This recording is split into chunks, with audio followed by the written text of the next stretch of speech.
Okay, was there an Aladdin TV show? There was. The second movie kicks off the Aladdin TV show. And the third movie, what bookends it? And the third movie bookends it. Interesting. Now, in the second movie, Jafar dies. What? There's a bit in the Aladdin TV show where there's a crossover with Hercules where Ghost Jafar teams up with Hades to take down That's crazy. their teenage antagonists.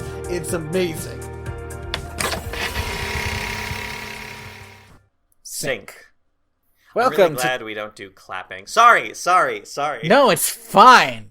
It's fine. But now that's just gonna be at the start. Welcome to Direct to Video. VHS? Podcast where we pair movies like fine wine. Let me apologize. This might be the first time I've apologized for a movie.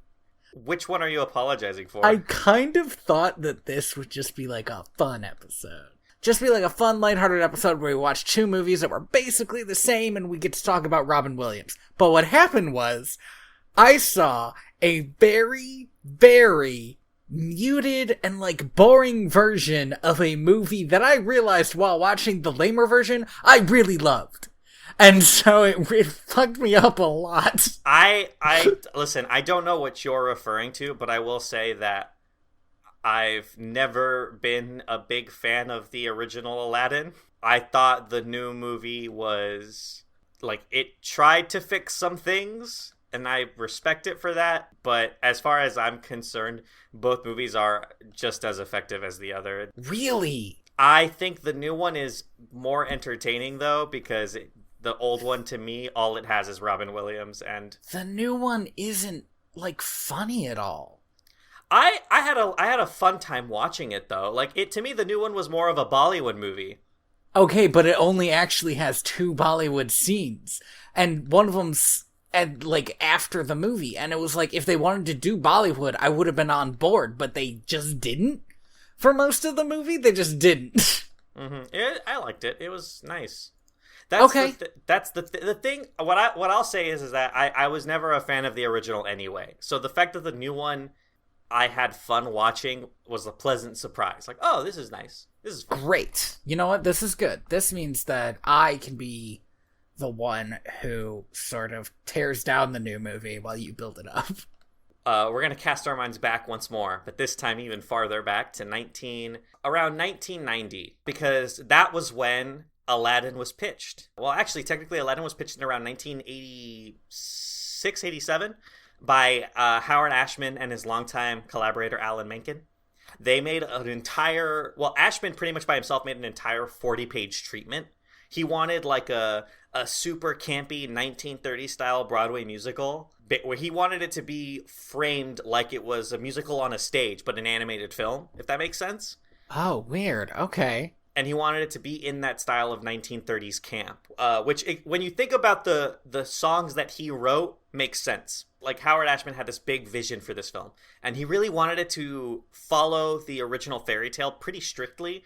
One of his big things is that he wanted Aladdin to be a boy, like a 12 to 13-year-old kid. But after they started working on it, and the studio, Disney Studios, decided, you know what, we're not feeling this project, and we had this other project that we want you two, Howard Ashman and Alan Menken, specifically to go work on, which was Beauty and the Beast. After Beauty and the Beast was finished, Linda Wolverton, who was the screenwriter for Beauty, took their treatment and repitched Aladdin with a couple of changes. Basically, her big changes was adding the vizier character, Jafar, and adding more of a kind of at odds framework, because in the original story, Aladdin just finds the genie, and all of the climax is just him realizing he's wrong, and she kind of added more of a climax between Aladdin and a villain character. That would mean that, if I'm remembering my timeline correctly, Howard Ashman died before this movie was maybe even started, it sounds like?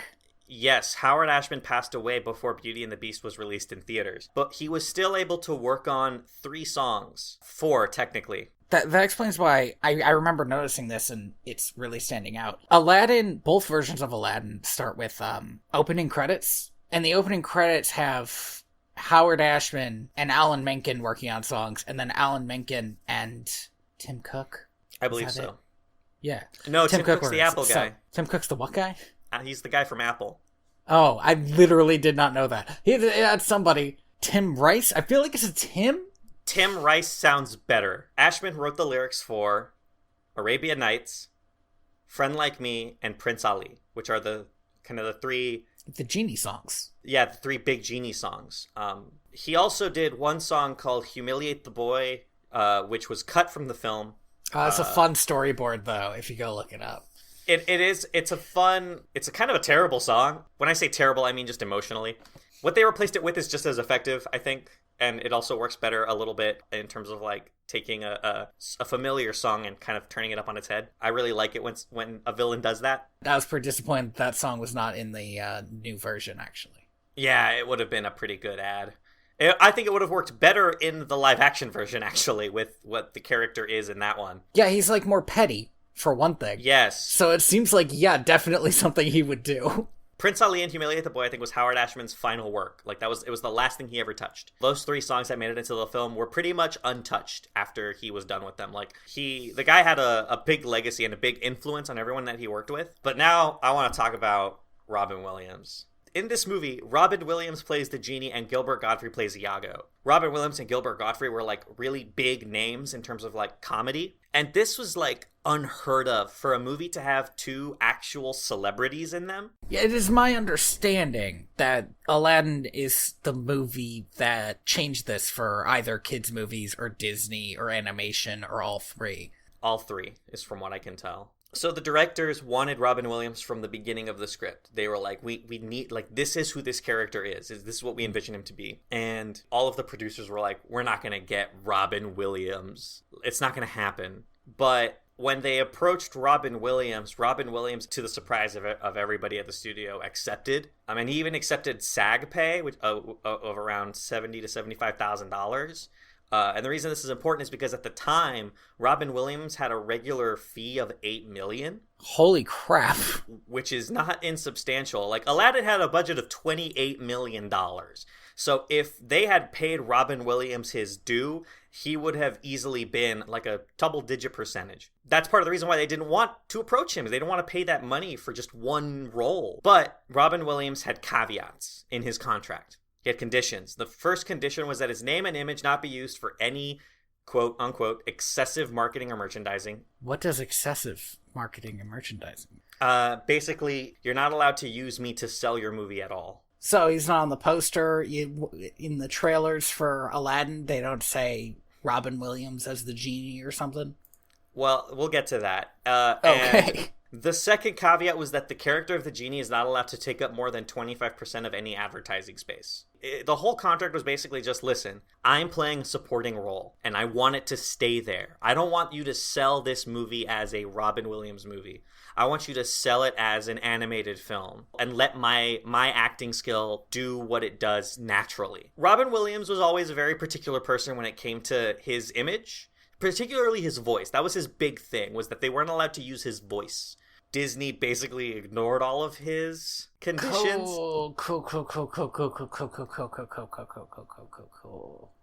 Or, if they didn't ignore them, got around them in ways that are super shitty. So, first of all, they used his voice as the genie in commercials and to market, like, kids' meal toys and shit. Part of the reason that they were able to do this actually is because the movie had a runtime of 90 minutes, but it's reported that Robbin Williams actually gave Disney like 30 hours of ad-libbed material. They literally didn't give him any lines. They just told him, hey, here's the scene. This is what just happened. Go. So they did all of this, and they didn't pay Robbin Williams any additional money. They also, on all of the posters, made Genie take up exactly 25% of the poster space, and then made all of the other characters smaller, which is technically following the rules. Following the rules, but not following the spirit of the rule, you know? Yes. So Robbin Williams was quoted as saying, we had a deal. The one thing I said was, I will do the voice. I'm doing it basically because I want to be part of this animation tradition. I want something for my children.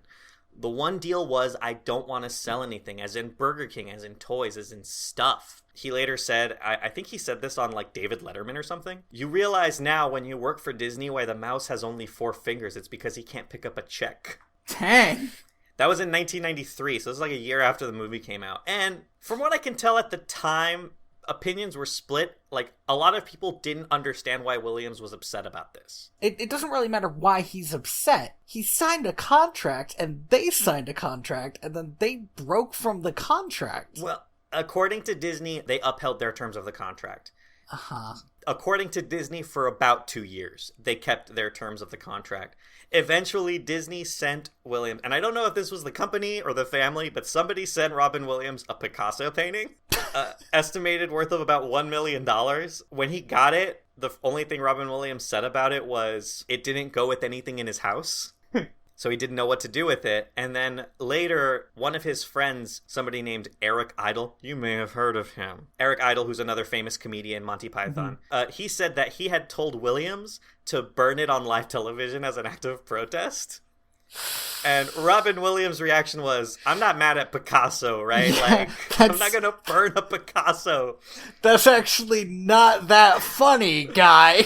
I think it could have been hilarious. I am against burning really any form of art, but no, I will say that Robbin Williams' reaction of this doesn't go with anything in my house would probably be what I said if somebody that I hated gave me something really expensive, but I hated that. Eventually, in 1994, Joe Roth, who was the studio chairman at the time, at this point, Jeffrey Katzenberg had left Disney. He founded his own little indie studio called DreamWorks. But Joe Roth became the chairman, and he organized a public apology from the company in 1994. And after that, Robbin Williams was basically like, fine. He didn't really trust Disney after that. I think he did do the voice of the genie for the third Aladdin movie, because during their scuffle, they had put out another Aladdin movie. And from what I can tell, the people's only reaction to that movie was, Robbin Williams isn't in it, man. I'll tell you, my reaction to that movie at the time was, I kept falling asleep during it. And I didn't realize until I was older that I probably found it boring. And a lot of people's reaction to the third movie was, hey, Robbin Williams is in it. It's still not good, but you know. My understanding is that one's better, but again, I was too young to really judge these things. Like, Robbin Williams brings so much to this film. The fact that they did something like that to him is insane. But it also makes sense that they did it because, like, Robbin Williams is the thing in the movie, right? Like, he's the genie. God, you're not even paying attention. Sorry, yeah, he's the genie. Oh, thank you. I forgot. I kind of fell asleep halfway through the movie. We're gonna talk about this movie. We're gonna get into like some Arabian Nights shit. I need to open up a notepad. Notes, Aladdin, 1992. All right, let's get started. Each of these movies starts the same way. Well, no. Kind of. Not really. Okay, so...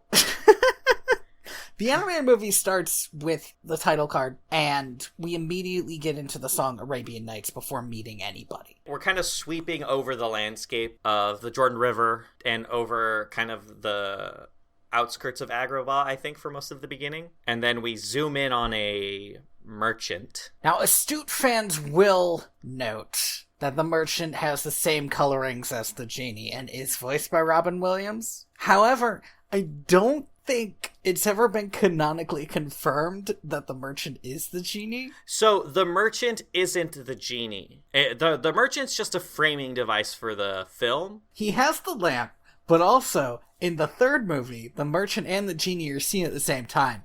But also, we know the genie can do that, so that's not really a fair... Well, so it's possible that they are the same person because at the end of this movie, the genie is still a magician, magic man guy. So he could just have turned himself into a small merchant man. Yeah, maybe he wanted to see what it was like to sell Tupperware. Yeah, combination hookah fruit cutters. It also makes julienne fries. The framing device for the other movie is, we go past this beautiful ship.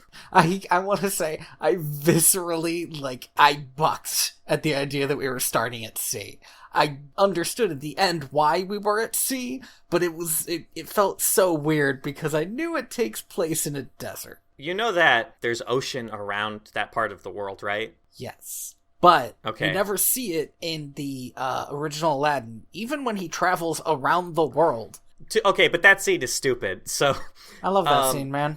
I know, I do too, but it doesn't make sense geographically, is what I'm saying. So it doesn't make very much sense geographically, but later he does seem to fly from the North Pole to Agrabah, so he could have just been in the Alps. The ends of the Earth is the Alps. The Alps is higher than everywhere else on Earth. I don't think that makes it the end of the Earth. No, because I don't know. If you look at if you think about what geography was back then, the ends of the Earth is just the farthest known reaches of what you know to be Earth. And back then, like if you were in the Middle East along the River Jordan, your knowledge of geography extended as far as the Alps to the west, and as far as I just got the Alps and the Himalayas mixed up. And as far as the Himalayas to the east. So he was either in the Alps or in the Himalayas. The Himalayas is my guess. Otherwise, it just doesn't make sense. I think it just doesn't make sense. I think the carpet can move way faster than it should be able to. It's almost like it's kind of a plot device, like a je ne sais quoi, ass pull? No, that's not it. Deus Ex Machina. That's it. Oh. It's a little bit, but the Deus Ex Machina is specifically something that's not alluded to ever. And the carpet's a character. The carpet's a person who's also a pet and also a rug. A pet rug sounds uncomfortable, but it looks pretty soft. So in the live action movie, we start off, we see this this big beautiful ship adorned with gold and shit, and then we go past it to a small junker, and on it are two kids playing around and having fun, and then Will Smith kind of climbs down and he decides that he's going to tell them a story to calm them down. That's the framing device for the live action film. Both of them, if you are willing to accept that the salesman is the genie, both of them start with the genie telling the story. Or at least the actor playing the genie telling the story. This is the first instance of something that the remake did that really chafed me. It does it with every character introduced, so I wanted to mention it now. Okay. They clearly expected me to have watched Aladdin and already know everything that was going to happen in the movie. Why do you say that? Because they decided to show me that the genie was free already. Like, that's what they open on. The genie's free. This isn't really the most egregious part. Later is the most egregious part when they decide to show, oh, here's Jasmine, without explaining who Jasmine is, or why she would run away from the palace. And again, like, why she has a tiger. Like, they just show a tiger. Same deal. They show, they even do it with Aladdin and Abu. Like, we don't get an introduction to Aladdin and Abu like we do in the original. We just see a dude and his monkey, and we know that that's the protagonist and his monkey. Yeah, but that's, like, framing and camera work shows you that. Like, you don't even have to know anything about Aladdin, right? Like, everyone has seen a movie, Tony. If the camera focuses in on a handsome dude who's wearing clothes that have color on them when everyone else around him is wearing shit that's brown and black, that's the main character. We can talk about how the new Aladdin movie is, like, gray and ugly later. I will say that movie has a very desaturated palette in a way that is weird. It's very weird, especially because it's based on a movie with one of the brightest color palettes in a movie I've ever seen. I don't know, maybe. It's the color palette of the original movie is definitely very, very saturated, focuses a lot on bright colors, maroons and magentas and blues. cyans. Yeah, a lot of cyans. And the new movie doesn't, but the new movie... No, you know what? No, I'm gonna stick on this, because you know what? It happens again at the Cave of Wonders.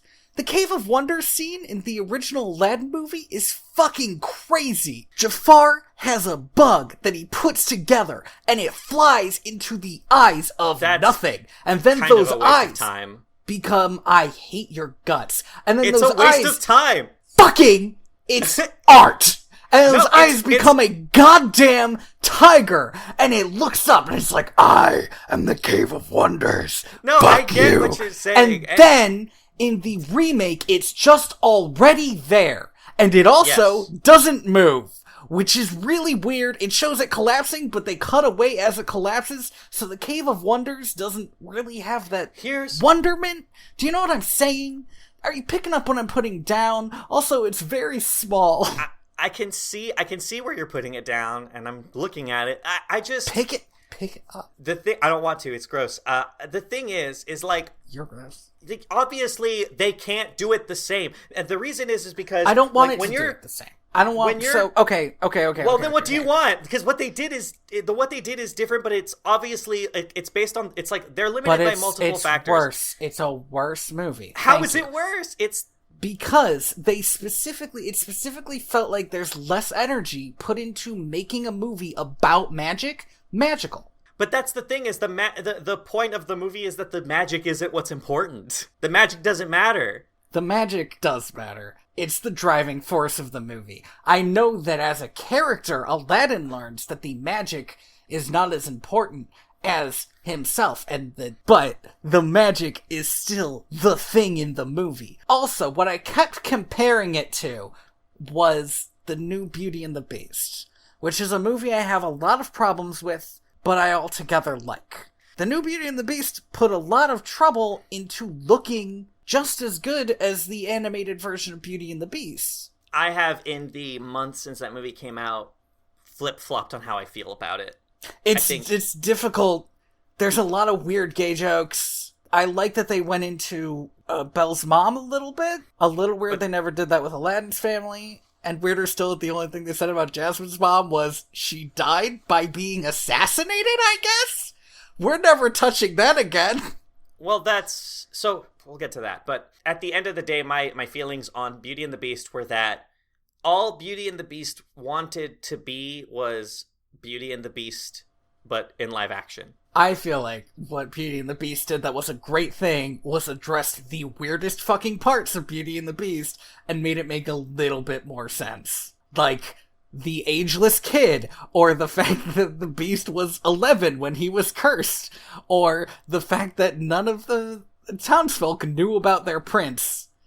But Aladdin didn't have those same problems, and they... Yeah, instead, Aladdin, the live-action movie, focused on making Aladdin a character, on making Jasmine a character, instead of just people who are flopping around and not really doing anything. To be fair to Jasmine, Aladdin was already a character in the original Go Fuck Yourself. To be fair to Jasmine, she is a bigger character in the remake. However, she still doesn't have that much autonomy, despite the fact that she gets a song about how she definitely has autonomy. Well, she gets a song about how she wants autonomy. Yeah, and then she sings it and tries to get autonomy, and then they're like, no, forget it. I mean, it works. But that we can't get into that bit yet. I think at the end of the day, like, I didn't like the original Aladdin movie as a kid, and I don't like it as an adult. I just didn't.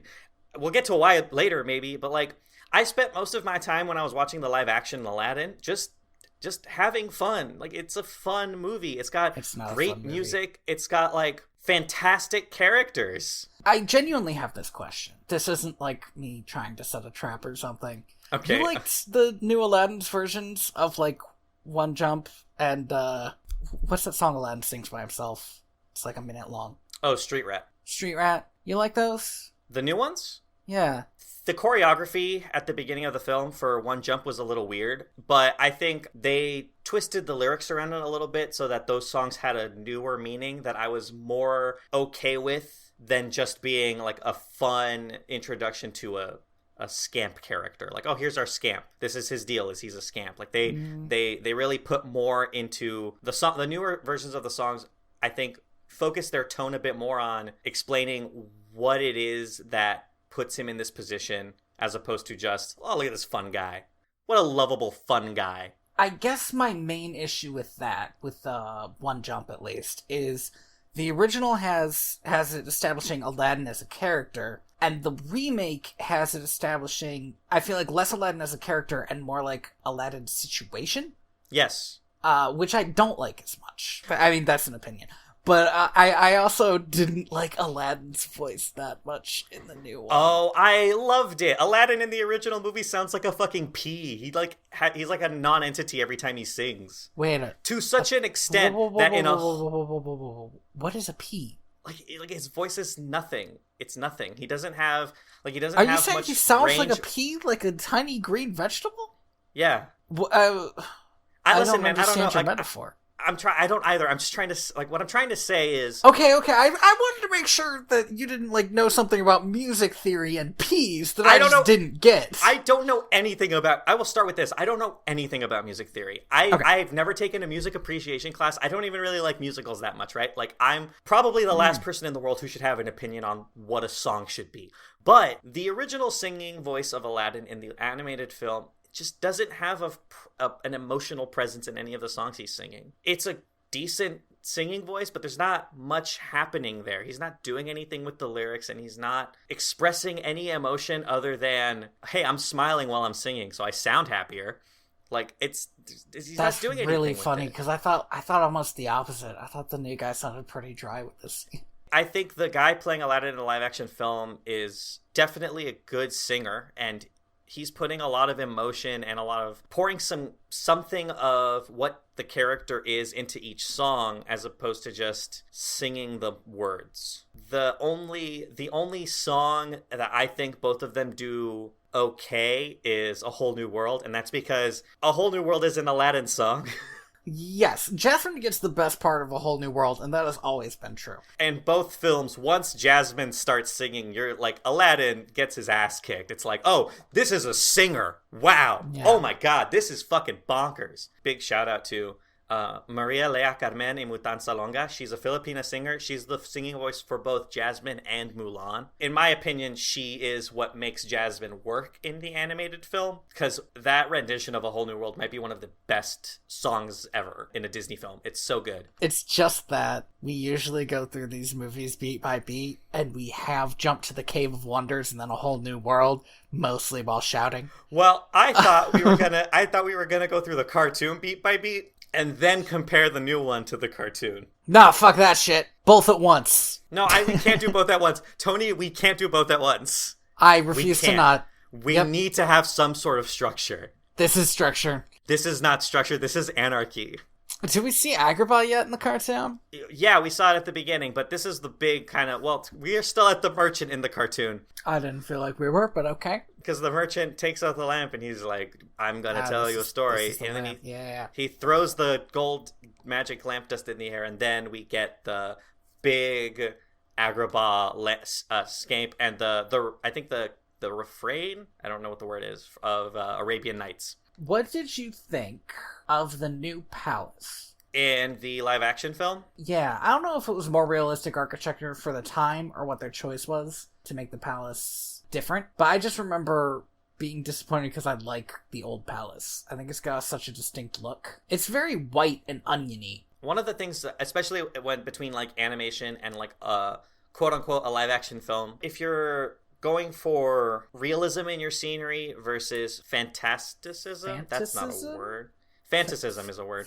Fantasism, right? Like, animation has a lot of freedom when it comes to color choice because there's a degree of separation where just because something shouldn't be able to do that, our brain's okay with it because it's animation. And so there's a freedom. There's a degree of freedom there that going for realism can't ever have. So in a live action film, you can't do certain things with color because as soon as our eyes see it, especially with CGI, we don't see it as an artistic choice. We see it as bad CGI. It's part of the reason why like Will Smith's genie in the live action film is so weird. It's because they're still doing a lot of the body dysmorphic stuff with him, but even though they are limiting it because you can't move a human body in certain ways without feeling gross, it still just doesn't look right a lot of the time. Which is, in my opinion, is probably why they have him walking around as a normal human. He does look human for a lot of the movie. Secondary thing. So as we pan up, we see the palace, we see Agrabah. They did this differently in the animation and in the remake. The remake had a really interesting way to do it. Although it, again, plays into my, I wish they would establish these characters as they show up on screen, but they refuse to. The live-action version takes it as an opportunity to focus in on all the characters we'll be meeting, which, like, includes the Sultan and Raja and Jasmine and her handmaiden and Jafar. I cannot remember her handmaiden's name. Hey, man, me neither. And Iago. We follow Iago for a bit. But in the animated movie, we just sort of see Agrabah before we cut to the next song. The beginning of the animated film, we see Agrabah, but then we like kind of zoom past it to the Cave of Wonders. Right, you're right. I'm sorry, we don't cut to the next song. Go to the Cave of Wonders. We do that cool Cave of Wonders scene I talked about. Yeah, with waste a lot of time. Gazim. We get to watch a thief die, and that thief is, like, neat. To be fair, in the live-action film, we get to watch Jafar 300 a man down a well, and that was so fucking hilarious. But that's why it's not good, dude. But that was so good, though. I don't want a boring action scene version. It's not a boring... To be fair, it's not a boring action scene version. It happens in, like, 2 seconds. It's very short. But you did compare it to 300, which I think... Of course I did, because anytime anybody kicks somebody down anything, it's 300. Then maybe we should fucking stop doing it. Especially because the established way to die in the Cave of Wonders is to have a tiger made of sand eat you. And I don't understand why we need to change that. A different person died in the Cave of Wonders before he decided to kick this guy down the well. This is establishing. That's true. Jafar's he does. Yeah. You're purpose. right. Yes, it establishes Jafar's weird issue with being second best ever. It makes him like touchable in a way that the original Jafar is not. Well, because the original Jafar isn't a person; he's a character. The original Jafar is super psyched to be evil. Like, that's his thing. He loves it. He loves being evil. He's so excited to be evil all the time. He wakes up every morning, curls his little beard, angles his eyebrows, and is like, "Yes, I'm ready to be evil today." Sorry, Andy. Twists his little beard. He twists it. He twists it? What did I say? Curls. It's different. It is different. You're right.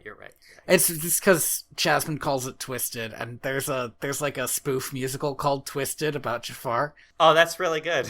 But like Jafar loves being evil in the original one, and he has Iago as a sidekick, and they're basically like evil partners. Iago is not a character in the remake, which is a real bummer for me. He is just a parrot. He's just a parrot. He's smarter than a regular parrot. Definitely. But he calls Jafar, like, master and comments on stuff in a way that nobody else seems to notice. And it's voiced by Alan Tudyk, and honestly, I had assumed he would still be a comedic character that Alan Tudyk just got to voice. No, you thought he was going to be like a human person? Well, I was going to say like the robot in Rogue One. I thought you were going to say the robot in iRobot, which I think is also Alan Tudyk. It is also Alan Tudyk, but that character is not funny. He's not very funny. Very tragic. That character is like a tragic Sisyphus. But yes, sort of like Rogue One robot or something. Just somebody who constantly commented on like the bullshit that was happening specifically to him. Here's my issue with Jafar in the remake. Jafar, we know a little bit more about him. He gets to be more of a character, right? And he gets an animal sidekick. He feels a little bit more like a protagonist, and I wasn't sure I was 100% cool with it. I know other bad guys get animal sidekicks sometimes, even animal sidekicks that don't talk. But, like, Jafar establishes himself as the same goddamn person as Aladdin. Well, that's the thing, is Jafar in the live-action film... God, this is going to be hard. I call him the original and the remake, the animated, and the live-action work. I think I'm going to go with the animated and the live-action. Or we could say Jafar 2. Just because when you say the original, I think, yes, in the original Arabian Nights tale. Oh, okay. Where Jafar isn't in it. I don't think there's... Yeah, I was going to say, I don't think there's a Jafar character. No, there isn't. Yeah, in the live-action film, Jafar is... They do kind of a Legend of Zelda thing, in that you have 3 corners of a triangle... 3 people who all have animal sidekicks, which isn't a Legend of Zelda thing. Holy crap, you're right. 3 people who are corners of a triangle who all in some way are unhappy with their position in life, and all of them have one part of the whole that the other 2 want. Jafar, as a male and as a vizier, is able to push his opinions around without being shot down, something that Jasmine wants. Jasmine has a power inherent to her birth that Jafar wants. Aladdin has a freedom of being able to do what he wants without being overseen by anybody that Jasmine wants. But him and Jafar are like the same person, but they went kind of different ways in their life. Yeah. And the only thing Aladdin has that Jafar wants really is the genie. And what Jafar has that Aladdin wants is looking like a handsome man. That's true, he's hot. He's so hot, it's weird. Well, that's the other thing. He's like he specifically looks more like a leading man. I will say this though, and it's that when you see him, you think, oh, that's a pretty hot dude. As soon as he starts talking, you're like, that's an evil hot dude, though. He does have the evil thing going. But I guess my issue is, I feel like they sort of overplayed making Jafar a character a little bit, in that I feel like we don't learn enough about Jafar for him to have as much of a character as he has. I'm not saying we need Twisted as a movie. I'm not saying we need to do Maleficent, but with Aladdin. Or Wicked. But I said Maleficent because it was the Disney version. In fact, I think the original Aladdin spends more time on Jafar, even though he is explicitly less of a character. We know more about his plans and what he wants. All the extra time Jafar has in the new Aladdin, he spends just... I meant the animated one is the one where he has the extra time. Yeah, all of the extra time that Jafar has in the animated film, Aladdin. Yes. He spends most of it just we laughing. Are going to be tripping over this a lot. Yeah, that's why I wanted to do them one at a time. No, forget it. It's too late now. We're still... Obviously. Hey, it's great, because we still haven't even gotten to one jump in either of them, really. But we're talking about Jafar, though. That's going to be a lot of stuff that could have happened later. Well, and so the thing is like, in the animated film, all the extra time we have with Jafar, he doesn't really do anything with it other than say what his evil plan is. Him and Iago quip for a little bit, and then they leave. He's a comedic character in that one. But the only other thing he does is like be magic, which he doesn't do very much in the remake. He still has the staff, the hypnotized staff. Yeah, but he doesn't seem to do other sorcerer stuff until the genie shows up. There's a give and take, right? Well, I guess maybe the thing was, maybe in making Jasmine more of a character, they took less time on Jafar. But they still made Jafar more of a character in the live action film than in the animated one. Like, he's a person with wants and goals. But here's the thing. Okay, I don't care about Jafar's wants and goals, because he's never going to be... To bring this to another... I was gonna compare it to a Marvel movie. Which one should I do? Ultron? I could probably do Ultron. Like, I get what Ultron wants, right? And I get why he wants it. He fundamentally wants to be human, but he also hates humans. Fine, yes. I get it. He's at odds with his own self. And knowing that he wants those things is very important to his character.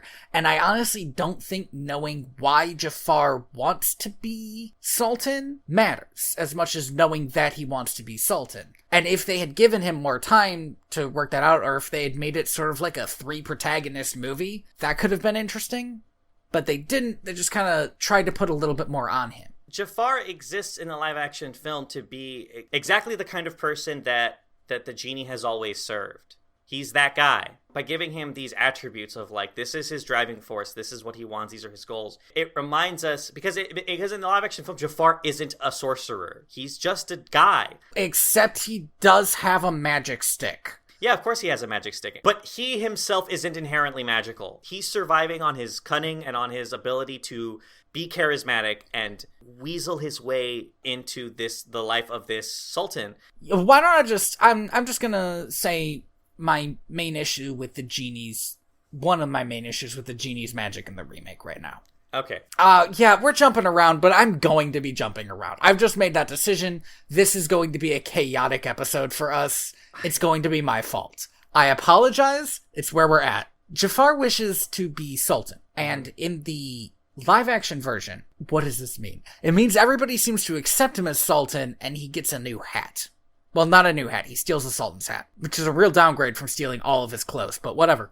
In the animated version, this means that the genie became giant and stole the palace and was like, fuck you guys. This is now a siege on the palace, and this is the Sultan because he has a genie. But the problem is, what exactly does wishing to be Sultan get you?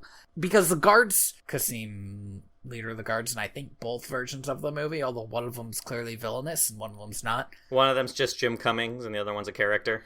Oh, yeah, one's like Pete from fucking the Mickey Mouse. Movie, yeah. Hold on, Aladdin! The wish that Jafar wishes to be Sultan, and everybody accepts him as Sultan for about 2 seconds until Jasmine says, no, he's not the real Sultan, and then everybody accepts that, which means that, like, I don't understand what the genie gives you if you could say, I wish to be Sultan, but that does not give you the power to rule. The genie says over and over again throughout the live action film that he can't affect people. He can only affect what people see. What people, right? Like, but he can't erase memories. He can't manipulate people's emotions. He can't make people fall in love because he can't manipulate emotions. Like, but that's not the rules. That is the rules. That's what he says. It's not the rules. There are 2 given rules. By the way, there should be 3, and he leaves out the last one, which is buck wild.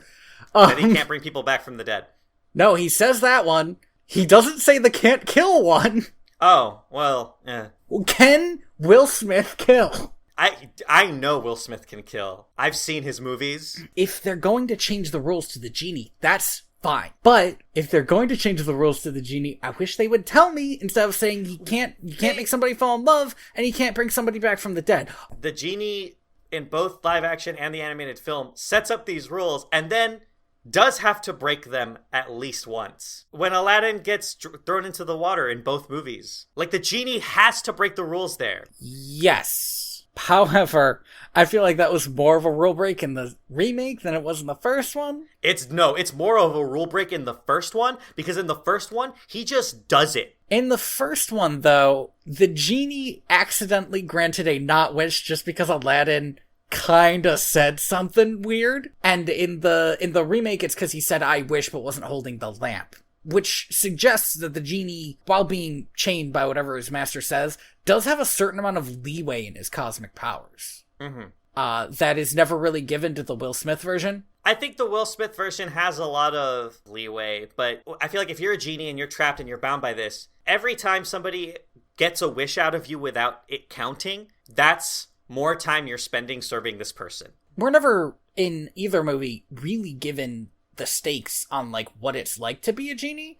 Like, we don't understand why, 1, he can grant that wish even though it wasn't made correctly, or 2, what that means for him, or if it means anything for him. It doesn't exist to show us what the rules are. It exists to show us what Aladdin's capable of in terms of being cunning. Being cunning. Aladdin knows the stakes of the game and he knows how to play it. So here's the thing about having to serve a master, though. It's gotta be better than being in that lamp for another 1,000 years. I don't know, man. I mean, the Robbin Williams version hates the lamp, but it also is always, like, doing stuff in the lamp. So it must be kind of okay for him. And the Will Smith version also does not like the lamp, and also is never doing, like, funny stuff in the lamp. I think he's just sitting in there. Like, I think it's way worse for Will Smith genie. I at the end of the day, in both the animated film and the live action film, the rules of the genie don't matter other than to let us know what the limits are of this. Like, we have put up some walls. The most important thing is phenomenal cosmic powers. Yeah, that's the one big thing that matters, is that the genie has phenomenal cosmic powers. Itty bitty living space. Do you want to get into One Jump now? You know what? I would love to. I would love to talk about any part of the films. So let me talk about what I dislike about One Jump in the other one is, the monkey doesn't hold a sword in the new one, which I will say is a downgrade. That is such a downgrade. We already talked about this a little. I think the original movie is more fun, intentionally. I think they intentionally made the remake more serious, and I do think that's a detriment, but that's just me. However, we shouldn't get into a conversation about the evils of capitalism, but do you think it's less heroic to steal gold to then sell for food than it is to just steal bread? Because I felt like it was less heroic. I stealing gold to get food is fine. Like, that makes sense. Also, though, it seems like an unnecessary step. Why doesn't Aladdin still just steal the food? If all he's doing is buying food. If you steal one apple, you've gone through a ton of work to get only one apple. If you steal one bracelet, you've gone through all this work to get a bracelet that you can then pawn to get money, which you can use to buy goods and or services like many apples. Except he can't, because all he gets is a bag of dates. That's because everybody knows that what he's selling, he stole. So why doesn't he just steal food? It seems like such an unnecessary step. Like an extra step added to this. I don't think so. I mean, it's like, the deal is he steals shit. Like, he's a thief. It's what he has to do to survive. I think there's a good reason for him to be stealing gold in the remake, and it's this. They wanted it to be more realistic, so Abu no longer has human-level intelligence. He's a monkey who's trained to steal shiny shit. I will say this. I know you don't want us to talk about the evils of capitalism or whatever. To me, if I was going to steal stuff, I would want to steal stuff from people with means. If somebody has jewelry, that person is obviously doing well enough that they could do with a little less jewelry. If a person is selling food, like that's their livelihood, and none of these merchants look like they're doing particularly well enough that they're just wearing jewelry all over the fucking place anyway. I will say again, though, this song, One Jump, fantastic. Howard Ashman and Alan Menken I think to me their music is like peak Disney. Every movie they worked on has such a fantastic soundtrack. Besides the differences in the animated version of this being, you said kind of Looney Tunesy, I think that's fair, and the live action version being, there's like stunts. There's like a bunch of stunts done. It's like all about those stunts. It's like watching a YouTube video. It's like watching a parkour YouTube video. It's just one's animated, so they're not limited by, like, human movement. But one of them, one deals with, like, fire breathers and sword swallowers and stuff. And the other is just a kid running through the... Just trying to get away from the law. I'm sure that was solid. You cut out right there. I said just a kid running away from the law. Oh, it wasn't solid. Honestly, the way you started that sentence, it sounded like there was going to be a punchline at the end. Not everything I say is a joke. Hard disagree. Wow. Hurt. BAM! I'm on fire tonight. Oof. There are a couple changes in the remake that I cannot altogether disagree with. For instance, in the original One Jump Ahead song sequence, there's a bit where Aladdin seems to run into a brothel, and they change it to seem more like a schoolhouse in the remake. It's hard for me to tell what it is. I'd need to watch it again, like slow it down. On the one hand, really slow it down. That seems kind of... You want to get a good look at that brothel. Better, I meant the schoolhouse, but get your mind right in that gutter. It seems kind of better to highlight the idea of educating women instead of objectifying them. On the other hand, the erasure of sex workers seems a bit Puritan to me. I don't know, man. Assuming it is a school in the remake, and I think it is, I think that's slightly better because there's this idea, a sort of toxic idea about the Arabian girl archetype, which is always some sort of seductress type character. And that is apparently mostly the fault of Rome. Ancient Rome did that, and everybody just ran with it since then because our forefathers just loved ancient Rome. It wasn't even that. It was just, it's kind of astounding how much of our cultural taboos all come from ancient Rome. Literally all of them. As a culture that is founded upon Western philosophy and Western ideals, we have adopted so much shit that is just ancient Rome that it's astounding. If you look into any level of our society today, all of it's ancient Rome. Something that I noticed, they do stuff like that a couple of times. They do a sort of similar thing where in the Will Smith version of Prince Ali, he says he has 10,000 servants and flunkies. Instead of he's got slaves, he's got servants and flunkies. Which is, I think, we can all say a better version of that line. Yes, definitely. Now, let me talk about one of my favorite lines that they keep in both movies. Only your fleas will mourn you.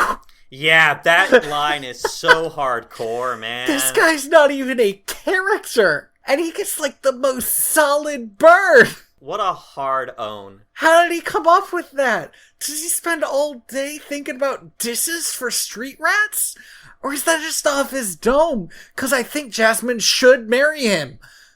Maybe he said only your fleas will mourn you to Raja, too. And Raja was like, nope, that's not as funny as you think it is. You're about to not have a left butt cheek. Since we're about to meet Jasmine in the cartoon, can I talk about the different versions of Raja for a second? Yeah. I liked both of them. One of the main things across both movies that I kind of dug was I had two versions of Raja. One was a cartoon, one wasn't. The cartoon version of Raja is very empathetic towards Jasmine, but the quote-unquote live-action version, I'm sure that Raja's also animated, is a fucking tiger that, like, a human being has near her all the time. Yes. It's a strong look. I'm trying to think of a bigger power play, especially for somebody who has so little inherent power considering who she is. Like, she should have more power, but she doesn't because she's a woman. So she just has a tiger. Like, why not? Yeah, it's why so not? Great. I love that in so many scenes of that movie, there's just a fucking tiger. There's a bit where she does this, like, power march, and yeah, the tiger is right there, ready to kill anybody who gets in her damn way. Raja's great. Jasmine is interesting because she probably, besides the Sultan himself, has the most changes to her character. So, Jasmine in the cartoon, she wants to abandon her duty because she basically knows she's going to be a glorified trophy wife. Yes. And Jasmine in the remake wants to, like, seize her duty. She wants so that to she be doesn't Sultan. have to be a glorified trophy wife. Like, what she wants to do is she really wants to rule, and the cartoon version more like passively knows she's never going to. There's a change in Jasmine that I think mirrors a change that they make in the movie. Agrabah feels just a little bit more forgiving to women in general in the remake. Part of that might be me putting stuff together from that school brothel thing. And part of it's like, Jasmine has a reason why she can't leave the palace, instead of just, she can't leave the palace. Because she's a woman, yeah. And the Sultan isn't making her get married. She's kind of supposed to get married so that they can have a new Sultan. But there's not a, 3 days until you have to get married, that's what the law says thing. In the animated film, the only thing that Jasmine doesn't like about this imposed thing on her is that she wants to be married for love. She mentions briefly that the law is wrong, but that's not why she cares. She cares because she wants to be married for love and not because she has to be married, and that kind of sucks. That doesn't feel good. Yes, because at the end of the movie, the resolution is that she finally gets to marry the person she wants, but she just met Aladdin. Like, they should date, but they're not gonna, because the law says she needs to get married in a few days. And that's not the law that was changed. The only thing that Jasmine does in the animated version of Aladdin is she goes out, she runs away. Honest to God, I thought you were gonna say the only thing she does is seduce Jafar. No, she runs away. Well, the thing that I thought of was seducing Jafar, which I thought was a pretty good power move if you're stuck in a movie where that's like your main power. It just feels gross, man. Like, I don't like it. It's fine that it feels gross. I understand that. I think that Jasmine is a decent character with a really bad setting for her. Talk about this little, she has a fight with her dad about always kicking out the princes with holes in their pants from when Raja attacks them. Because all the men that come to see her suck. The Sultan walks out of the room and mutters her mother wasn't nearly so picky. Yeah, obviously her mother was not picky. I don't know how cool the Sultan ever was. It's unclear because his brain is tapioca pudding by now, right? He's literally a child. Yes, but I think there's a reason for that. And I think it's that whenever the vizier walks in, he hypnotizes him. I don't think the Sultan has made his own brain connections in a long time. I think that the reason the Sultan is so messed up is 100% on Jafar. Jafar comes in and mind controls the Sultan so he can get his ring, so he can use it to find the diamond in the rough. Yes. Because the diamond ring, you get it. By the way, what do you think they mean by diamond in the rough? It's spelled out in the animated film. It's somebody who has worth and has the means to be great hidden deep down inside, and they just haven't had the chance to prove it. Yeah, but that sounds so vague to me. Oh, you mean what does it mean specifically in terms of the rules of the magic? Why does the tiger let Aladdin climb into his mouth? I know we're jumping ahead a little bit, but I'm curious about what you think diamond in the rough means, because I have a personal theory. No, I literally did not think of it at all. I put no agency on it. Like, to me, it's a metaphor for Aladdin's character. I think kind of is, but I mean, it definitely is. It is a metaphor for Aladdin's character. But I think specifically, Aladdin is a diamond in the rough because he will wish the genie free. That's my understanding. Is anybody else who tries to go in there wants the lamp to make 3 wishes. But Aladdin befriended the genie, wished for him to be free, and got rid of the lamp. This huge, terrible power is just gone from Agrabah now. From the world. From the cosmos. Jafar thinks he can control the cosmos as a genie, and maybe he could. Wow, weird side note that I just realized right now. If the point of the Cave of Wonders was to stop anybody from using the lamp until somebody who wished the genie free would come along, then man, it was a super bad idea to make another genie right then and there.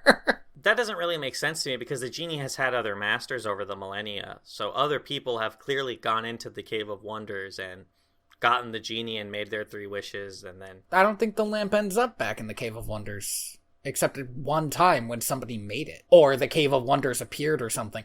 Because what happens when Jafar uses his 3rd wish is just Aladdin just takes the lamp back. Well, the carpet and the genie know each other. That's true. But that could mean that the last master had the carpet and the lamp at the same time.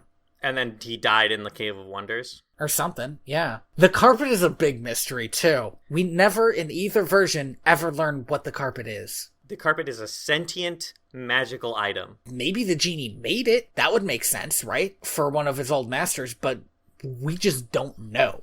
Also, since it's not one of the rules, I will assume that the genie can and has created life. He seems to make fake people a lot, so maybe. Or maybe he can just change things that are alive into people. That's a scary idea, because if he did make the rug, he definitely turned something into that rug. Yeah. I think basically made it immortal, so I guess it's a step up from whatever the hell else it was. Jasmine runs away from the Probably palace. a Are we dog. there? Yeah, sure. We can be. Jasmine decides to not take off Okay, my problem is that the earrings. carpet acts like a human. A lot. Like a really smart I think dog? the carpet was human. Well, okay, to be fair, it's a Disney movie. Mm-hmm.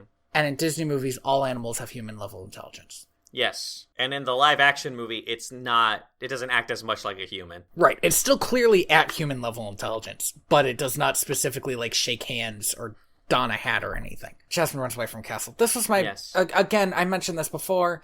It was a big problem to me that they didn't show Jasmine running away from the castle in the remake, that we would just have to like accept that. Well, yeah, why would they have to show it? Obviously, she snuck out because she's not in the castle, and they mention over the course of her being with Aladdin mentions that, like, oh yeah, the princess hasn't been seen in so long and she's never allowed out. We put the pieces together as an intelligent audience. It just felt like such a remake thing to me. Like, yeah, we know she escapes from the castle, we don't have to show it. Well, the thing is that the reason we have to see it in the animated film is because she's not sneaking out, she's running away. So we have to see her get to that point and make that decision. Yeah, in the live action film, she wants to go back. Yeah, she's just looking around Agrabah for a bit. It's a shift in what her purpose is. In the live action version, it's weird that she gives kids food and can't pay for it. Because this is a version of Jasmine who does know more about the world. In the cartoon version, she's never had to deal with money before. She says she's never left the castle. Not that she can't leave the castle, that she never has. This is like some fucking,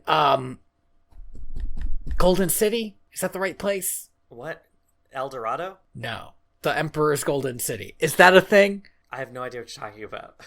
It's either in China or Japan, and I really wish I could remember which one it was. One of the old emperors, either in China or Japan, had a whole golden city that they just never left. I have no idea. Definitely not Japan. I'm so mad you don't know this because I almost know it, and I know I'm half wrong. Maybe the Forbidden City? At the Forbidden Palace. That's what you're talking about? The Forbidden Palace? Or the Forbidden City? Yes. There were emperors who never left the Forbidden City. The floors of major halls were paved with golden bricks. That's why I thought of it as the Golden City. It's all coming together, and it's in Beijing, which is super not in Japan. What do you mean Beijing is not in Japan? I mean, it's not in Japan. What the hell are you talking about? I know it's not. I told you it wasn't in Japan already. I know. I was remarking on the fact that I couldn't remember if it was in Japan or China. Well, Japan has its own, like, kind of Does it have a similar thing? Or had a similar thing, rather? It's not quite the same. It had a palace that the emperor lived in and couldn't leave, but that's because the emperor was no longer the seat of power anymore. The shogun was. Okay. I learned all about Eastern imperialism at, like, the same time, so it all kind of melds together. So what you're saying is that to you, Japan and China are basically the same. On, man. Sorry. Animated Jasmine, who escapes and does not know how money works, and never wants to go back home, but does not have a plan. Steals some apples to give to some kids. I wouldn't say she stole them. Like, she definitely stole them, but it's more along the lines of she just kind of grabs some apples off a stand and gives them to some kids. Like, there was no thought put into it. Right. It's just something she does. And she's accused of theft. The point is, Jasmine is 100% up for acting like a lunatic on her first day outside. It is kind of great how quickly she's like, oh, okay. Yes, and boom, I got it. The one thing I did while I was trapped in the palace was take some dope improv classes. Let's do this. Oh, man. That would be great, because imagine those improv classes. It was Jasmine.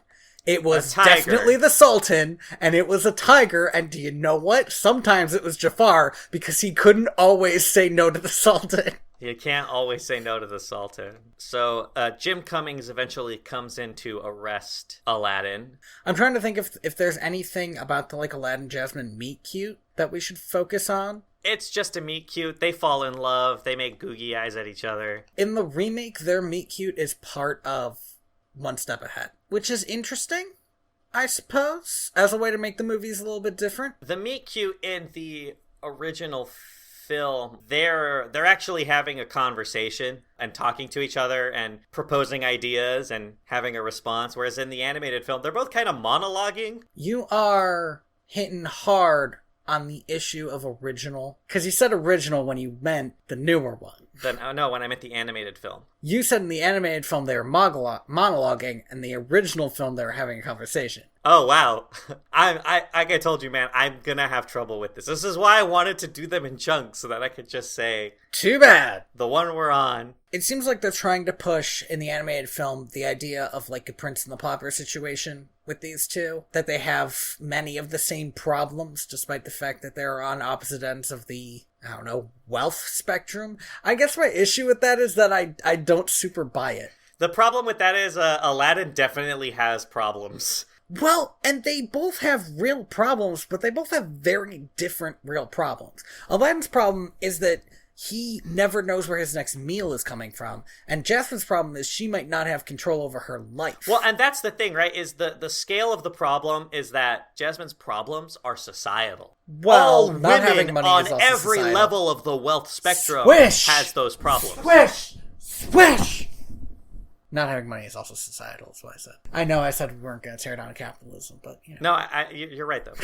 But what I mean to say is that, every woman in Agrabah has the same problem that Jasmine has. I don't think that's true. You don't think it's true that all other women in Agrabah are dictated who they're going to be married to? No, we see 3 strong, independent prostitutes. Okay, yeah, but they're just, Well, they're just what, Andy? I know it doesn't sound like the best example, but they're definitely making their own money. Are they? I don't know how prostitution worked back then, but it seems to me I also don't know that, but their boss also seems to be a chick. Yeah, no, and definitely maybe their boss is a completely independent woman, but we don't know how she runs that business. That would also mean that there is at least one other completely independent woman. I mean, the problem with Jasmine, not the problem with Jasmine, the problem with Jasmine's situation is that people want to marry her because then they get to be Sultan. And the problem with Aladdin is that he could die tomorrow. Yes, but Jasmine could also die of sadness. Of a broken heart. So, watch your mouth, Andy.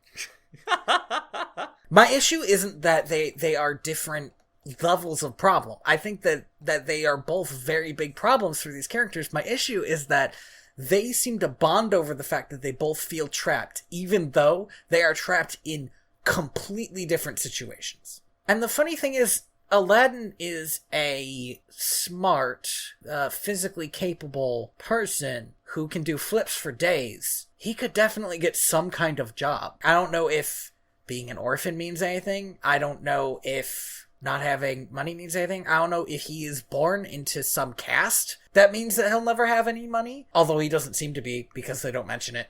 To me, the issue is that the movie really hits the nail on the head that the reason they bond is because they both feel trapped. But they should both be bonding because both of them want more from life than they can get from where they are. Yeah, they want to be where the people are. Nope, different movie. Different movie. I'm sorry, you said that they want more. And, Yeah. The thing is that that's what all characters want, is more from life. It's weird to me that, the movie really focuses in on trapped. Why can't they just bond? Why does it have to be over this specific word? Well, if it makes you feel any better, they seem to bond later. It doesn't seem like they have that much time together before the guards burst in. Yeah, Jim Cummings, who answers to Jafar only, arrests Aladdin. It's not clear that he answers to Jafar only so much as it is that he answers to Jafar before Jasmine, a woman. Yeah, Aladdin is arrested. Is this different in the remake? Yes. How do they deal with that in the remake? I cannot remember. In the remake, Jasmine just goes... Jasmine left! Jasmine went back. That's right, before the fleas guy. Because that was all the way back in one jump. And then he broke into the palace. She leaves because he was going to give her back her bracelet. And so she's like, oh, you just stole it then, asshole. And she left. And so now he's like, shit, I got to give the bracelet back. I can't let her live thinking that I'm an asshole. That just because my monkey likes shiny things. That's how Jafar gets his eyes on him, is because Iago is like Jafar's eyes and ears in the palace. Iago comes back and tells him that somebody has snuck into the castle. Well, he says thief in the palace, and then he says diamond in the rough. And I really wish Iago was a character in the remake, but that was still like a solid moment. No, it definitely is. And then that's Jafar's into Aladdin in the live action movie instead of doing the whole like Frankenstein contraption with the diamond. The Frankenstein contraption is powered by Iago pedaling. It's like a treadmill. Iago's a bird. Jafar could probably kick this thing and generate as much power as Iago can make walking on it. But Jafar is really evil, though. Speaking of which, Jafar does an awesome thing that I had forgotten that he does in the animated movie. An awesome thing from an evil perspective, but also from an evil plan perspective. Yes. It's really good. Jasmine says, why'd you arrest that dude? And he says, for kidnapping the princess. And she tells him to let him out, and he says, oh, he's already been beheaded! We killed him. We killed him! And you know what? It's basically your fault for leaving.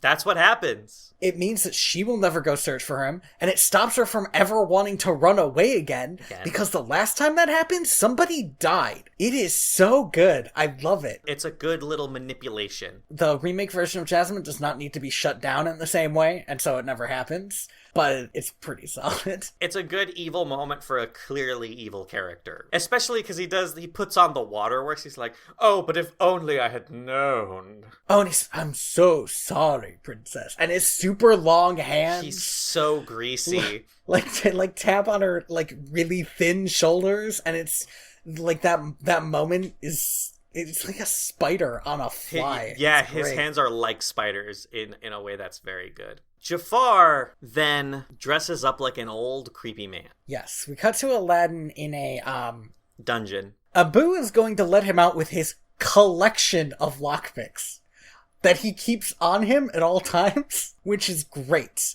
I love cartoons. And Jafar is... I hadn't really remembered this. This is not a magical disguise. This is just a beard, and he took off his hat, and apparently he's bald. And that's it. So this is his whole get-up for meeting Aladdin in the dungeon, having a secret way out of the dungeon. By the way, never until this moment did I think about the fact that Jafar really considered the idea that he would be thrown in the dungeon one day, and wanted to be sure he could get out. Yeah, of course. Which is so solid. If you're planning to overthrow a king, you need to assume that if things go wrong, you'll be thrown in the dungeon. So he has a secret stair out of the dungeon. They get on a camel to go out to the Cave of Wonders. Cave of Wonders opens up. They do the whole who dares enter. Aladdin says, I do. Goes in the cave. There is a line that Jafar has when he's trying to convince Aladdin to go with him and that he could help him with his situation, when he says, you ever hear of the golden rule? Whoever has the gold makes the rules. And I was like, that's good.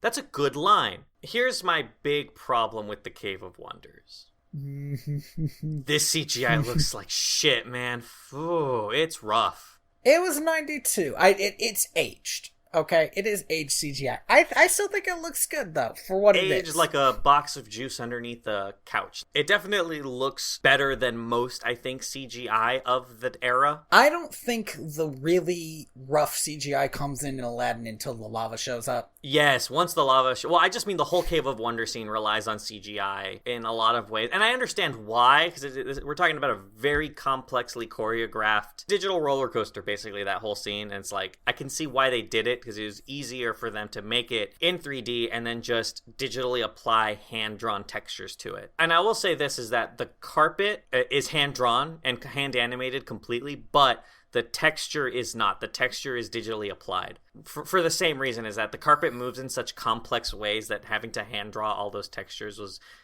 It's difficult. That's and too much. that's fine. Like, to me, that's that you don't notice that for the I was going gonna to say, I don't see that in the carpet at all. I noticed did. the textures. I think they look good, but I hadn't picked up that they were CGI. I had picked up that the textures were digitally applied just because, like, I have a good eye for that kind of stuff. So, but it looks good, and I understand why they did it there. But just, to me, the whole Cave of Wonders scene relies on CGI to produce spectacle that I don't think it needed. To pivot a little bit, that was my issue with the remake, was the opposite. Is that I felt like the Cave of Wonders didn't have very much spectacle in it. Yeah. I wanted spectacle. I wanted huge towers of gold. I wanted some Scrooge McDuck level gold in there. And multiple rooms. But the Cave of Wonders has one room. You can see the door the whole time. The lamp's just, like, right there. It just seems weird, the idea that, like, the lamp is right there. Here's the Cave of Wonders, and here's, like... It's like a cave. Yeah, it's a Cave of Wonders. And the Wonders is a bunch of golden jewels in a lamp. Some golden jewels in a lamp. I would say it's a bunch. There's definitely a fair amount, but, like, not for as big a cave as it is. You'll just walk past just a piece of jewelry just sitting on a rock, because that's where that jewelry is. There's no, like, towers of gold, or, again, multiple rooms, or a giant monkey with a huge ruby. And it's, like, the most fuck-off ruby you've ever seen. I actually prefer the ruby in the live-action version just because of the spinning. Adds to the fact that Abu in this version is just, it's trained, but is at the end of the day kind of still... Yeah, it's still a monkey, yeah. I didn't dislike the ruby in the remake, but I couldn't stop myself comparing the Cave of Wonders to, like, a bigger, cooler Cave of Wonders that I had already seen. I don't know, man. Like, it's not necessary. It's super necessary because there's the biggest problem, which is the Cave of Wonders doesn't cave in. It just gets some lava in it, which is bad, but not that bad. I mean, it's enough to kill you. It's not. There's no death-defying... There's a little bit of death-defying stunts to get away from some of the lava, but the lava does not rise. It doesn't melt anything. Nothing really bad happens. You just have to stand on a different piece of rock. I mean, I feel like if you didn't have a magic carpet, you would still be fucked. You would be fucked in the sort of Alibaba way of getting trapped in a cave full of gold that you can't open again. Yeah, and then you would die. But not in the way of a tiger just crushed you with his whole body. No, I get what you're saying, but, like, again, it's unnecessary for the live-action version. The idea that the Cave of Wonders is this huge, multi-room... Dungeons and Dragons style dungeon. Dungeons and Dragons style dungeon, good. Full of traps, because every piece of gold is a trap. Well, it's full of one trap. It's all one big trap. This huge trap that then, as soon as you fuck up, everything is destroyed, and none of that stuff even had existed, it seems like. It turns to sand. And it's just you... If you have managed to survive, which you would have had to jump on a magic carpet and dodge explosions out of a pool of lava to do, if you manage to survive all that, then you are stuck in a cave smaller than the room I'm in now. It's just you and your stupid monkey, and it's dark, but there's enough light because it's a movie to tell where everything is, and where everything is there's nothing here. I had a problem every time in the remake stuff was less cool. And I know that there's going to be that issue with a live-action version that was originally animated. But I kept going back to, like, they opted to do some cool stuff with animation in fucking Jungle Book. Or, again, Beauty and the Beast. And it just felt like they decided not to. I will say, something that the remake definitely got right is, for some fucking reason, Aladdin is hanging over a pit of lava, and Jafar goes to stab him in the animated version. And, like, why would you bother to stab him? And that is an excessive move. Just kick him. Just kick him. Just, like, stomp on his little hands for a bit. That's what the different Jafar does. It would feel a little bit better to just slowly step on somebody's hand and watch them fall to their death. Well, to be fair... Animated Jafar is more psyched about being evil. That's true. He's way into it. I think stabbing people is fun for him. That's why he has a dagger that's like the craziest looking dagger you've ever seen. Those zigzaggy daggers are super cool if you've ever I saw one in a museum once. Yeah? Yeah, they're pretty rad. Is there a point to them? I mean, yeah, it's at the end. It's the part you stab with. Oh my god. You really walked into that one. Oh, man. Should I just leave? I know I haven't been like 100% the coolest this episode. I got really worked up. And then I just like, bam, literally walked right into that. Wow. No, man. And I just said literally wrong. You're really all over the place. I don't want to compare Will Smith's genie with Robbin Williams' genie. I thought the same thing, because I liked Will Smith's genie. I thought Will Smith was charming and brought a fair amount to the genie. And then I watched Robbin Williams' genie, and I was like, oh, his performance is, like, unassailable. There's, like, nothing you can do to ever match up to this, so you have to accept them as different characters or you'll go insane. And the problem is, again, is, like, Robbin Williams is Robbin Williams. Like, he really owns a lot. Everything that Robbin Williams has ever been in, even if it's not good, Robbin Williams is always the best thing in it. Actually, I'll say two things about the differences between genie, and then I will try really hard not to bring them up again. One, I had a really big problem with the live actions version of the lamp because it looked cool. Yeah. And it's my opinion that the lamp should look like a beat up worthless piece of junk. I get that. That's the story opinion, though. Yeah, I think the lamp should suck. Well, they're putting it on the poster, so I think they want it to look good.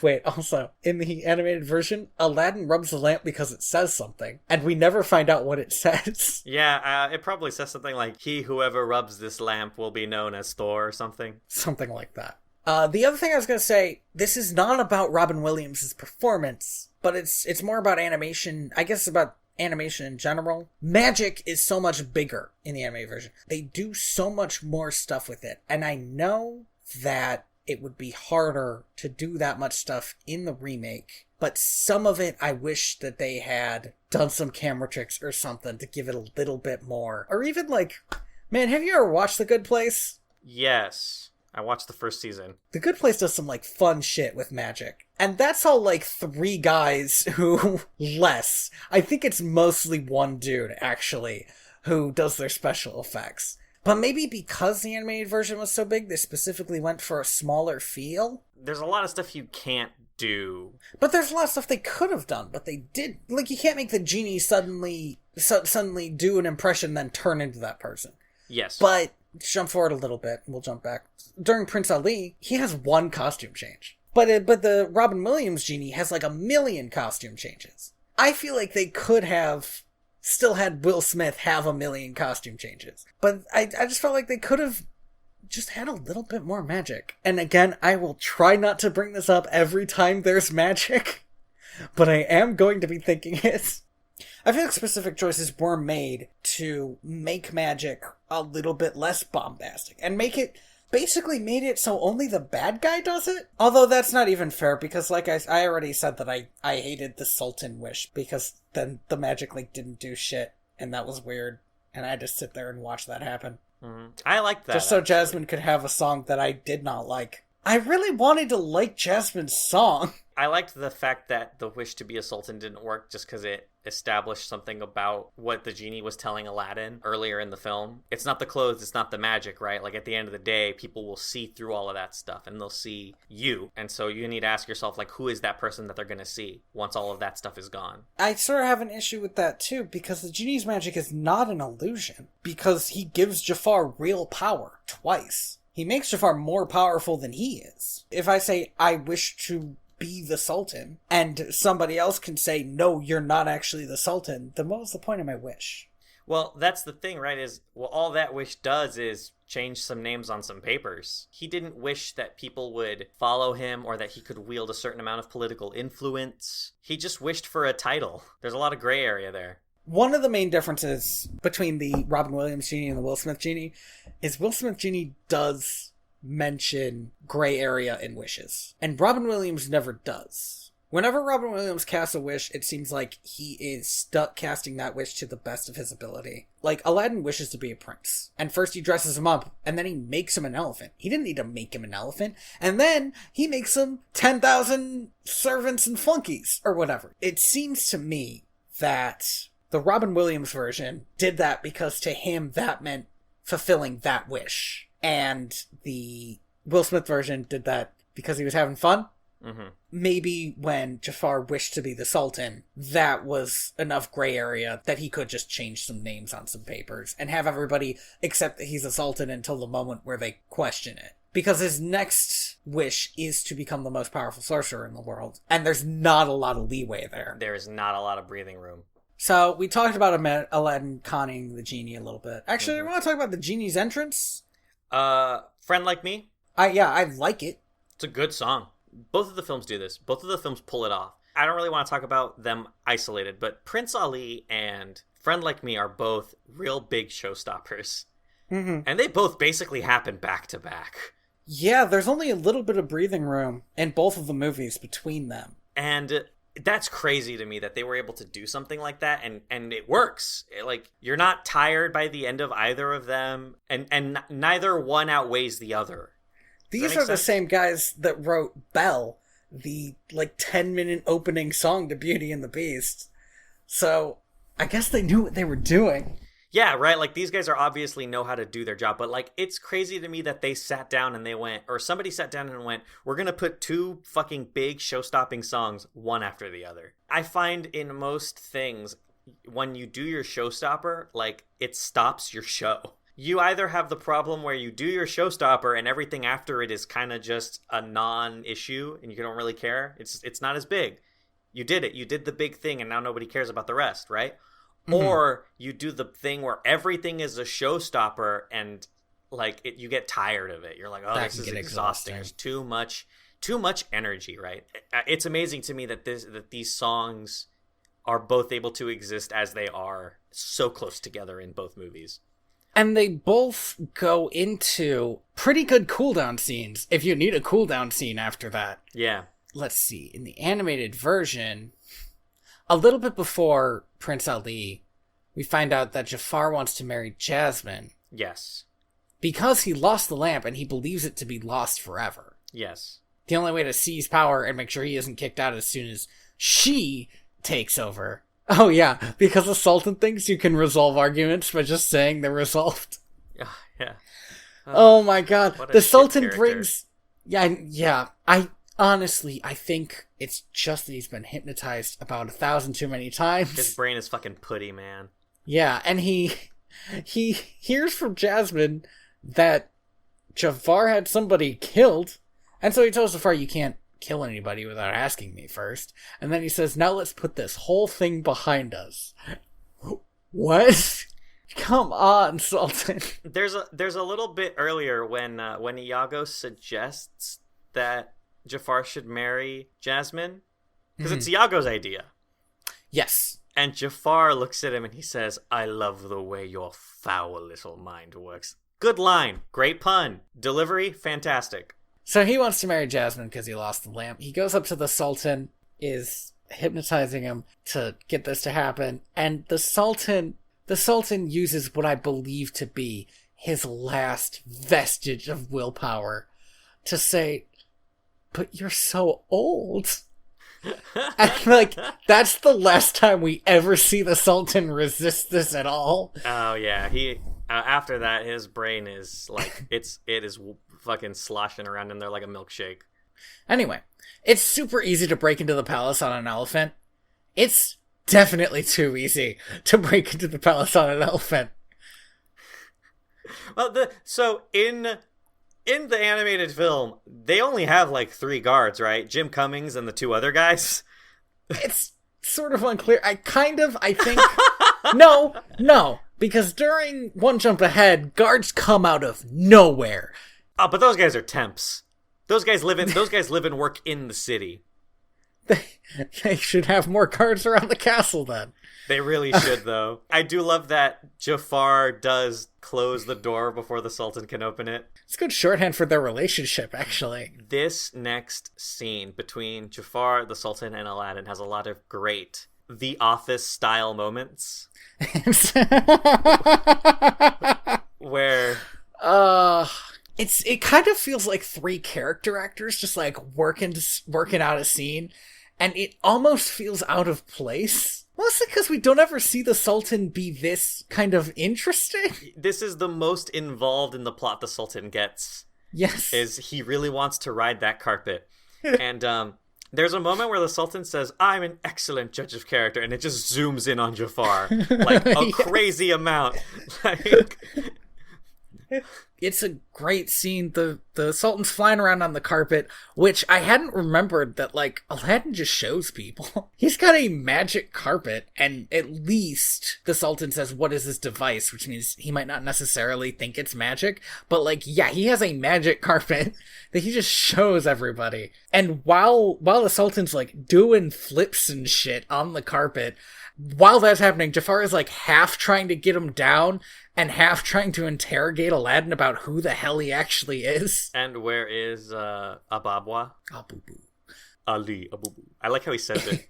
He says it like 5 times in this movie, and every time he says it, it like zooms in on his eyes and like a shadow's cast over them. Like, it's great. That scene ends when they are arguing over whether or not Prince Ali will marry Jasmine, and Jasmine walks in and none of them will make eye contact with her. What an awkward situation that they have put themselves in there. Ooh. Talk about your foot in your mouth. What I loved about it is, like, I was watching Jafar, and Jafar was, like, too embarrassed to look at her. Which, I didn't know that was a thing he could do. Yeah, I guess nobody likes being in an awkward situation. And she's like, "Hey, why are 2 dudes trying to tell me what's happening in my life?" And they're all like, "I guess we probably shouldn't.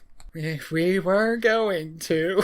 Man, Aladdin really acts like a dipshit and a tool in these next couple scenes. In a way that is astounding. I think part of it, in both versions actually, is like, he's poor and almost definitely hasn't, like, wooed somebody, and even if he has, they've never been a princess, and he 100% does not know how this works. In the live action version, he spends most of his time saying misogynist shit. Oh. Sorry, in the animated version. Did I say animated or live action? You said live action. I meant animated. I was gonna real quick touch on the jam scene? Yeah, the live action version of this scene, which is a very funny scene. It's so good. I love that Aladdin, a person who is very, very poor, as soon as, like, he makes this wish, he's put in these regality, walks into a room and is like, "Oh shit, I don't know what to say." Well, at one point, he starts to bow, and Will Smith's like, "That's a curtsy, not a bow." He has no idea. The level of discomfort that everyone... There's like a good 3 seconds of silence in that scene where Aladdin is just listing off types of yams and everyone's just like nodding like, "Yeah, man." Like the same way you do when somebody is like telling you about the weather. This is also the scene where my big problem with the movie comes in, where the genie and the maid character start like being weird. How define being weird? Falling in love with each other. So why is this your big problem with this movie? Because I know why I didn't like it, but I'm curious about your reason. For one thing, it's unnecessary. Okay, well, I guess you don't want Will Smith to have kids. That's fine. It's not even... I like Detective Pikachu, but... Bam! Brought it back. Wait, what? I said, I guess you don't want Will Smith to have kids. That's fine. Then I said, I liked Detective Pikachu, but... Yeah. And then I said, bam, brought it back. But I'm going to cut all of that out of the... I'm just glad that you said it twice in its entirety. Anyway... So it doesn't really matter. It's really only a joke for you to appreciate the fact that I told twice, because it's definitely not going to make it into the final bit. Although now it might, because now I've explained it too long. You have just said twice that it's not going to make it into the final bit. And bit. Therefore, well, that's why it's funny, Andy! I can't get over... I fucking love it when somebody says, "Oh, we're cutting that out," and it's not cut out. It's not cut out? Yeah. I don't know why. That's hilarious. You know what makes it not funny, though, is us saying that. Just get rid of it. I'll cut out that... God damn it. Shit. You know what? Just cut all of it. Just everything. All of it gone. Stop it. No podcast. We're going to release an empty podcast, 0 seconds long. No. Asshole, we're gonna release a completely uncut podcast because I will not be able to cut anything out anymore. Oh, man. So... It's all staying in now. In the live-action film, Aladdin's like the most awkward human being on the planet. In the animated film, Aladdin spends most of his time saying weirdly misogynist shit, and then a whole new world happens. To be fair, Jasmine sets him up to say misogynist shit, and he's not good at picking up these cues. Because she's like, "Yeah, I'm really pretty. I'm a great prize for a prince." He's like, "Yes, me, a prince, who you shall be a prize for." And it's like, no, dude, that is absolutely not what she meant. Like, he thinks this is going way better than Than it is. she does. Also, this is important. Jasmine thinks that Aladdin is dead. And this fucking new guy just showed up in her room and started hitting on her. Like, Aladdin knows that they made a connection. Oh, that's right. Aladdin doesn't know that she thinks he's dead. Aladdin doesn't know that she thinks he's dead. There's no fucking way he would have approached her in this same way if he thought she was mourning him. He just thinks they had a good day. Well, to be fair, he knows that they had a connection, so he's trying to capitalize on that without telling her who he is, and also doesn't know that she thinks he's dead. So now it's like, what a bad place to be in. But that's kind of why I love A Whole New World in this scene, because, like, there's no way that he should be able to get over all this, especially because he starts piling shit on top of himself, digging this hole way deeper. Oh, yeah. By, I guess, thinking that rich people are assholes and so acting like an asshole. That's, like, the best I can think of why he's being like this. Which would kind of make sense because the only rich person we see him interact with almost kills a kid and then tries to whip him for it. There's a lot of give and take, but I think Aladdin really starts to succeed once he gets it into his head, like, all right, I'm going to have fun with this. Because she tells him to jump off the balcony. Yes. And this is such a fucking power move. And he's immediately like, all right, let's have a little fun then. And he mopes and he looks all sad and he's like... Importantly, I want to say he does say, you're right. You're not a prize to be won. Which is good because it seems like the first time anybody has told her that. But also bad because he's definitely saying it in this very half-assed, jokey manner. Yeah, I mean, look, this is Aladdin. He's the guy who got a free wish out of the genie by acting like he didn't think the genie was powerful enough to get him out of the cave. You're right, so it's okay that he's emotionally manipulating Jasmine here. You're right. Okay, this is some fucking low-level emotional manipulation. Oh, you mean jumping off the cliffs? Yes.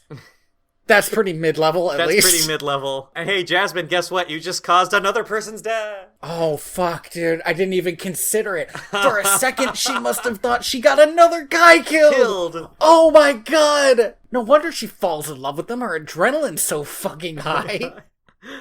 Oh, man. So he does the whole bit, jumps off, and then she, like, screams out, and he just pops his head up. What's going on? What happened? What a Diglett-looking ass motherfucker. A Whole New World. We talked about it a little bit. Slight difference in the scenes. Like I said, it's smaller in the remake, but in a way that I don't really mind because it's established that Jasmine really loves her city. And so Aladdin shows her city. The idea of, like, driving her around her city makes a lot of sense. I like it. In the animated film, the Sphinx is in the movie for 2 seconds and it loses its nose. I don't remember what movie we watched where the Sphinx didn't lose its nose. Oh, dude, it was Prince of Egypt. Was it Prince of Egypt? No, Prince of Egypt, it did lose the nose. Oh, you're right, it did. Where didn't it? I'm remembering we got mad that a nose of the Sphinx didn't get lost. Or maybe we didn't. No. You're conflating two things. Okay. Because we just talked about the other thing last episode. In one of the Swan Princess movies, they said something was fragile and it never broke. Right. And it was that, and we did have a long conversation about the Sphinx's nose during Prince of Egypt, I think is what you're thinking of. But what I will say is that I'm glad that in 2 seconds they were able to introduce the Sphinx and it just loses its nose immediately. Like, good gag. We all know it. It's such a cartoon gag, too. Like, that's one of the more Looney Tunes moments in this movie as well. They visit, like, Hercules and Mulan, and then they go back. There's no, Disney movie set in ancient Egypt. I don't think so, no. Not that I can think of. Which is too bad. That seems like such a great setting. They can do Greek gods but not Egyptian gods? I mean, maybe the reason is because DreamWorks came out with a really popular... Yeah, Prince of Egypt is hella strong. It's a classic. It's also really Jesus-y. Well, I mean, we think we both talked about how weirdly Jesus-y that movie was. Well, but I was just going to say that Disney's good at toning down Jesus-y shit to make more money. I would like a Hercules-type movie, but with ancient Egyptian gods. There are a lot of them to pick from. Anyway, yeah, they go to Greece and Egypt and end up in China watching fireworks. At the Forbidden Palace, by the way. That's the Forbidden Palace. And here I was, forgetting what it was called. And we bring it around all the way back. All the way back. Good at that this episode. In the live action version, they fly around the city, sing the song, and stop at like what seems to be some kind of street party. Yeah, like a celebration. Like a block party or something. Yeah. Mm-hmm. This is when, in both versions, Jasmine figures out that it's Aladdin, both by talking about Abu, and both times Aladdin immediately catches it and tells her that he dresses like a poor person. Like a poor person to walk among the commoners. Interestingly, in the remake, he does establish that he got to the city early to walk among the commoners, but is never questioned about that in the original.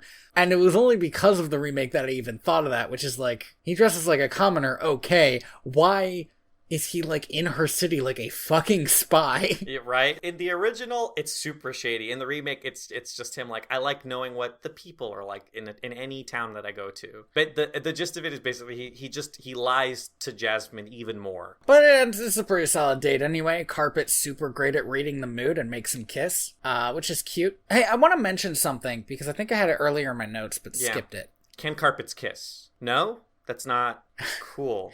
No, I was going to... Because, like, what part of the carpet is its head? How does the carpet keep track of that? Can it get vertigo? Is it like it knows where its head is because it feels bad when it's upside down? I don't know. Or is it like a starfish where it doesn't matter? Good question. So, in both versions, now is the part where guards kidnap Aladdin to murder him. Yes. And guards really shouldn't murder on a vizier's orders. It's unseemly. But Jafar, in both versions, does seem to have a lock on these guards. Jafar wants to kill Aladdin because he knows he's Aladdin in the remake. And in the animated version, he wants to kill Prince Ali because he just came up with this fucking plan to marry the princess.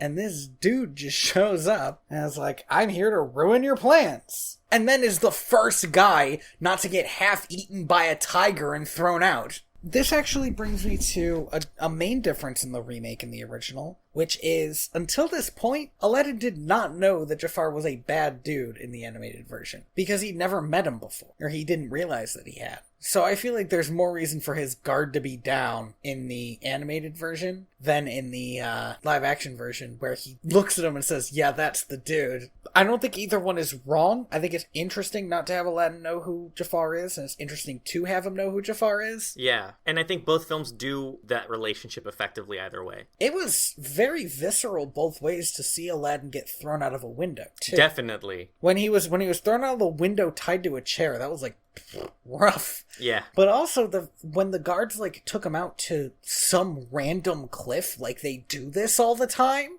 that was also pretty rough. Yeah. So this is a good scene all around. And the genie has to come out and save him. We kind of talked about this bit. The Will Smith genie. Aladdin is unconscious, so he writes up a wish and has him put an X on it. Just like moves his hand to put the X on it.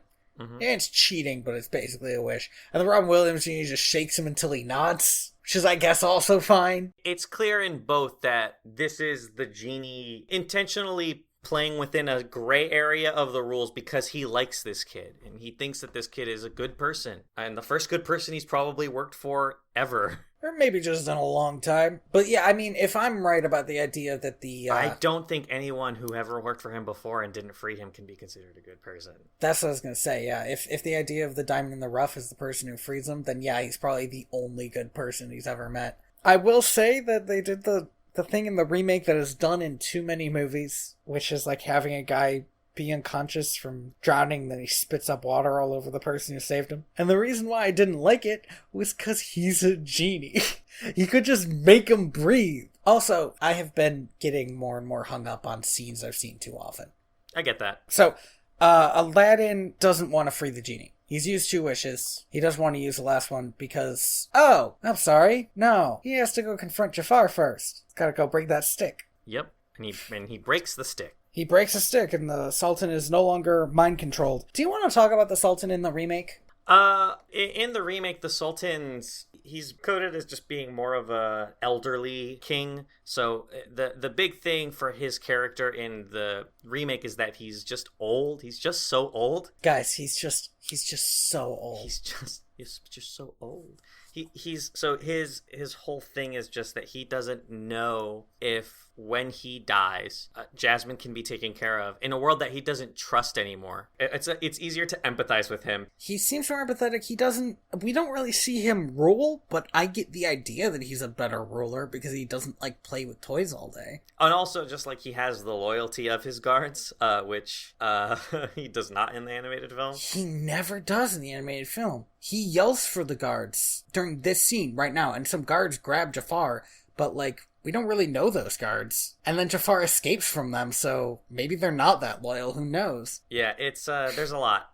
There's a lot. I think the character that got changed the most between the two is the Sultan. Like, he's got a little bit of agency. He has his own kind of arc that he goes through. He's still there just as Jasmine's father. Yes. His primary defining feature is that he's Jasmine's father, and he's the Sultan. I just wanted to mention that because this is the moment where Aladdin grabs Jafar's snake staff, which is such a cool thing for him to have. Yeah. It's great that Aladdin just has a nice firm grip on Jafar's snake staff. Cool, good talk. And just swings it around and slams it on the ground. I like Jafar's snake staff. I like that even though they changed... Describe it to me how much you like it. I like that even it's got a curve in it. Mm-hmm. I like that even though... I like that even though they changed just about everything about how Jafar looks in the remake, they keep this iconic, creepy stick that hypnotizes you and looks like a snake. Aladdin breaks it, and both versions, the Sultan comes into himself, snake staff. There's something there. I think just the sentence, the Sultan comes into himself, is enough. Did you mean to say he comes onto his own? I meant that he had control of his own mind, which I felt like comes into himself is a good shorthand for. Is it a good And I feel like you're making it weird. I'm not making it weird. I feel like you're making it weird. I would never make everything weird. In the remake, Jafar is grabbed and dragged into the dungeon, which it's just like a little jailhouse. Maybe they have a different dungeon somewhere. And in the cartoon, he is grabbed but throws down like an explosive vial of dust or something. He's magic, whatever. He has this thing. He throws it down, and when the dust clears, he's gone. And then Jasmine and Aladdin can make out in front of Jasmine's dad. Yeah, I mean, you know. Hey man, it's what you want. Yes, yep. That's something every father wants to see. Oh, I was thinking that's something every potential son-in-law wants to do. His kiss. Really? I would never want to do that. Let's kiss in front of your dad. Make out in front of your dad. Gross.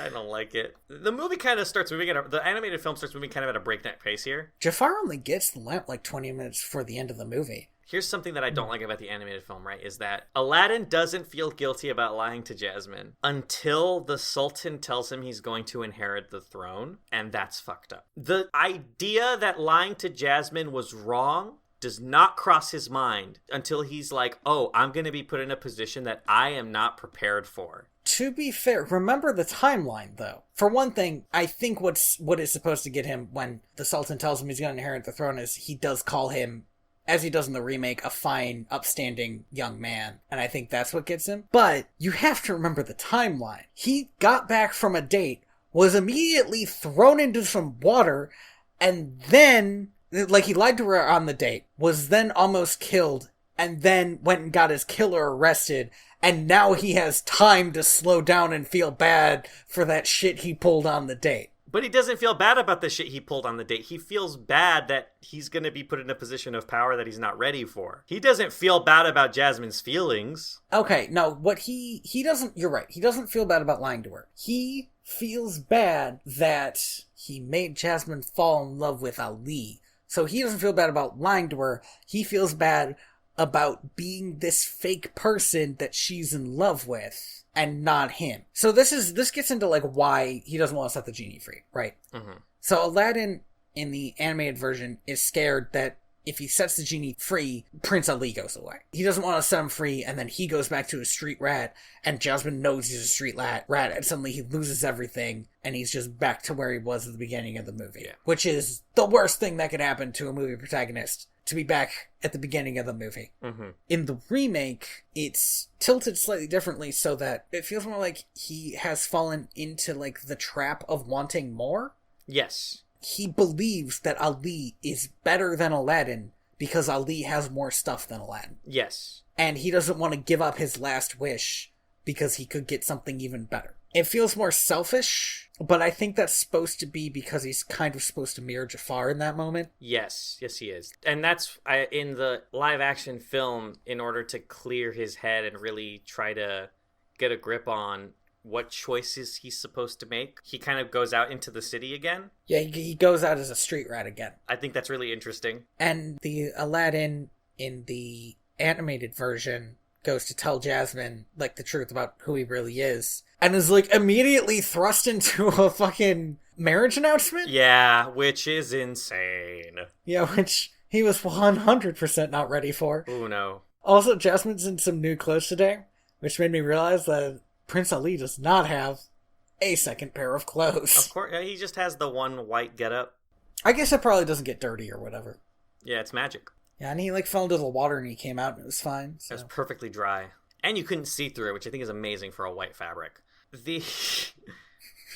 So, I love the way that the lamp gets taken in the live-action film. Really? Because I felt like there was a lot of setup to it. Well, and that's why I liked it. I love it when something is set up and then it happens. It feels good. Because I'm like, oh, yeah. Oh, this is so exciting. Especially because, like, you get to see this moment of, like, Jafar. Because Jafar mentions in the live-action film that he used to be a thief, just like Aladdin. And the only thing that makes them different is that Jafar set his sights on a bigger prize. He wanted to steal something more than just meal for the next day. There's a lot of close-up magic in the Aladdin remake. Where it's like, look at his hands. Oh, it's in his other hand now. A lot of misdirection and all that stuff. And I love the fact that Jafar is, like, in this moment, shows off his style of thievery, which is scarves. Overloading the senses and then just quietly just slip, it's mine now, it's gone. And the fact that we get to see that whole scene, and the way it's shot is kind of really cool. It was visually engaging. It's like a confusing looking scene, but I knew exactly what was happening. Yeah, exactly. Which, looking back, feels kind of good. Yeah, that despite the confusion of the scene's choreography, the intention of what's happening is super clear. To the point that Aladdin doesn't notice that it's gone. He doesn't realize that his decision has been taken away from him. Whereas in the animated film, before he gets to make up his mind, he realizes, oh, my decision has been taken away from me. Oh, I don't think that's true. He, I think, now really he should have just released the genie, but they had just had a fight about it too. And so he couldn't just release the genie and prove him right? Well, yeah, kind of. You've had fights. You get to be a little bit petty. Yep. So many of my fights end with me continuing the immortal servitude of my other friends. You know what? You can be my immortal servant for a couple more seconds. I think he's supposed to have made the idea, because he's telling Jasmine the truth. I think that's him making the choice to be Aladdin and not Prince Ali in her eyes, and therefore he can wish the genie free. Maybe he wants to see how that goes before he makes the last wish. Yeah, exactly. But that's the thing, right? While he's gone, because in his temper tantrum, which is what it was, he left the lamp behind. The first time he's ever done that. Which is crazy. And it gets stolen by Iago. Like, we've talked about the many rules of wish-making, but one of the major rules is that the wish-making object... You don't leave it behind for somebody else. You tape it to your body. That thing is glued to you. Literally, if you have to. He keeps it in the Prince Ali hat, right? Yes. And the only reason Jafar knows he's Aladdin is because he had his hat off and, like, at his side, and he saw the lamp. If he had just chased him away in the last scene, none of this would have happened. Aladdin really donks it up with this lamp. And then he does say later, I should have just freed the genie when I had the chance. And yes, that is also true. That is true, Aladdin. You should have done that. So Iago steals the lamp for Jafar. In the live-action version, we didn't mention this, Iago brings the key to Jafar. So yes. He can escape. Which is kind of the moment that I thought, oh, Jafar's kind of a protagonist. Jafar is a person. That's the thing, is that he's a person. My issue wasn't that he was a person. It was that he had a 100% loyal, only thinking of him, sidekick animal. Yeah. Which made him a protagonist. Listen, I feel like if Aladdin had become an evil motherfucker, Abu would have been his loyal to him monkey, right? But see, that's why we either need more or less out of Jafar, because we need way more if it turns out he was just like Aladdin 7 years ago or something. I don't think so. I mean, he exists to be a foil, not, right? Like, that's his purpose. I want to know about the fall of Jafar. Well, then we can release a movie called The Fall of Jafar. please. Pitch it to Disney. We'll bring back the same actor. He's pretty young. What, just because he's hot? Why not? Is there a problem? I mean, it's Hollywood. It's fine.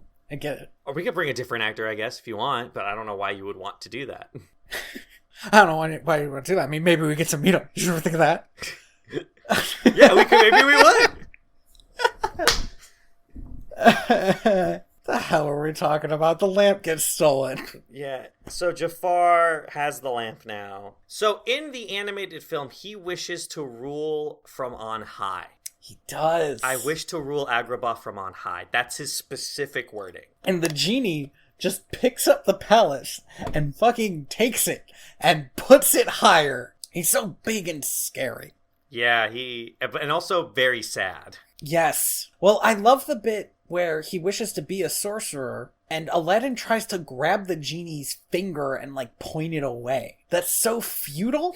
Yeah, it's like, dude. And that's what I really love about it. It's like, this isn't gonna work at all. Something I love about this whole thing is Robbin Williams is really, that tone shift Robbin Williams is able to do from like wacky, stand-up, funny guy to being absolutely depressed at the position he has to be in, where he has to now help this evil motherfucker hurt this person that he has come to care for. And Jafar gets his Prince Ali reprise. That Prince Ali reprise is like so fucking good.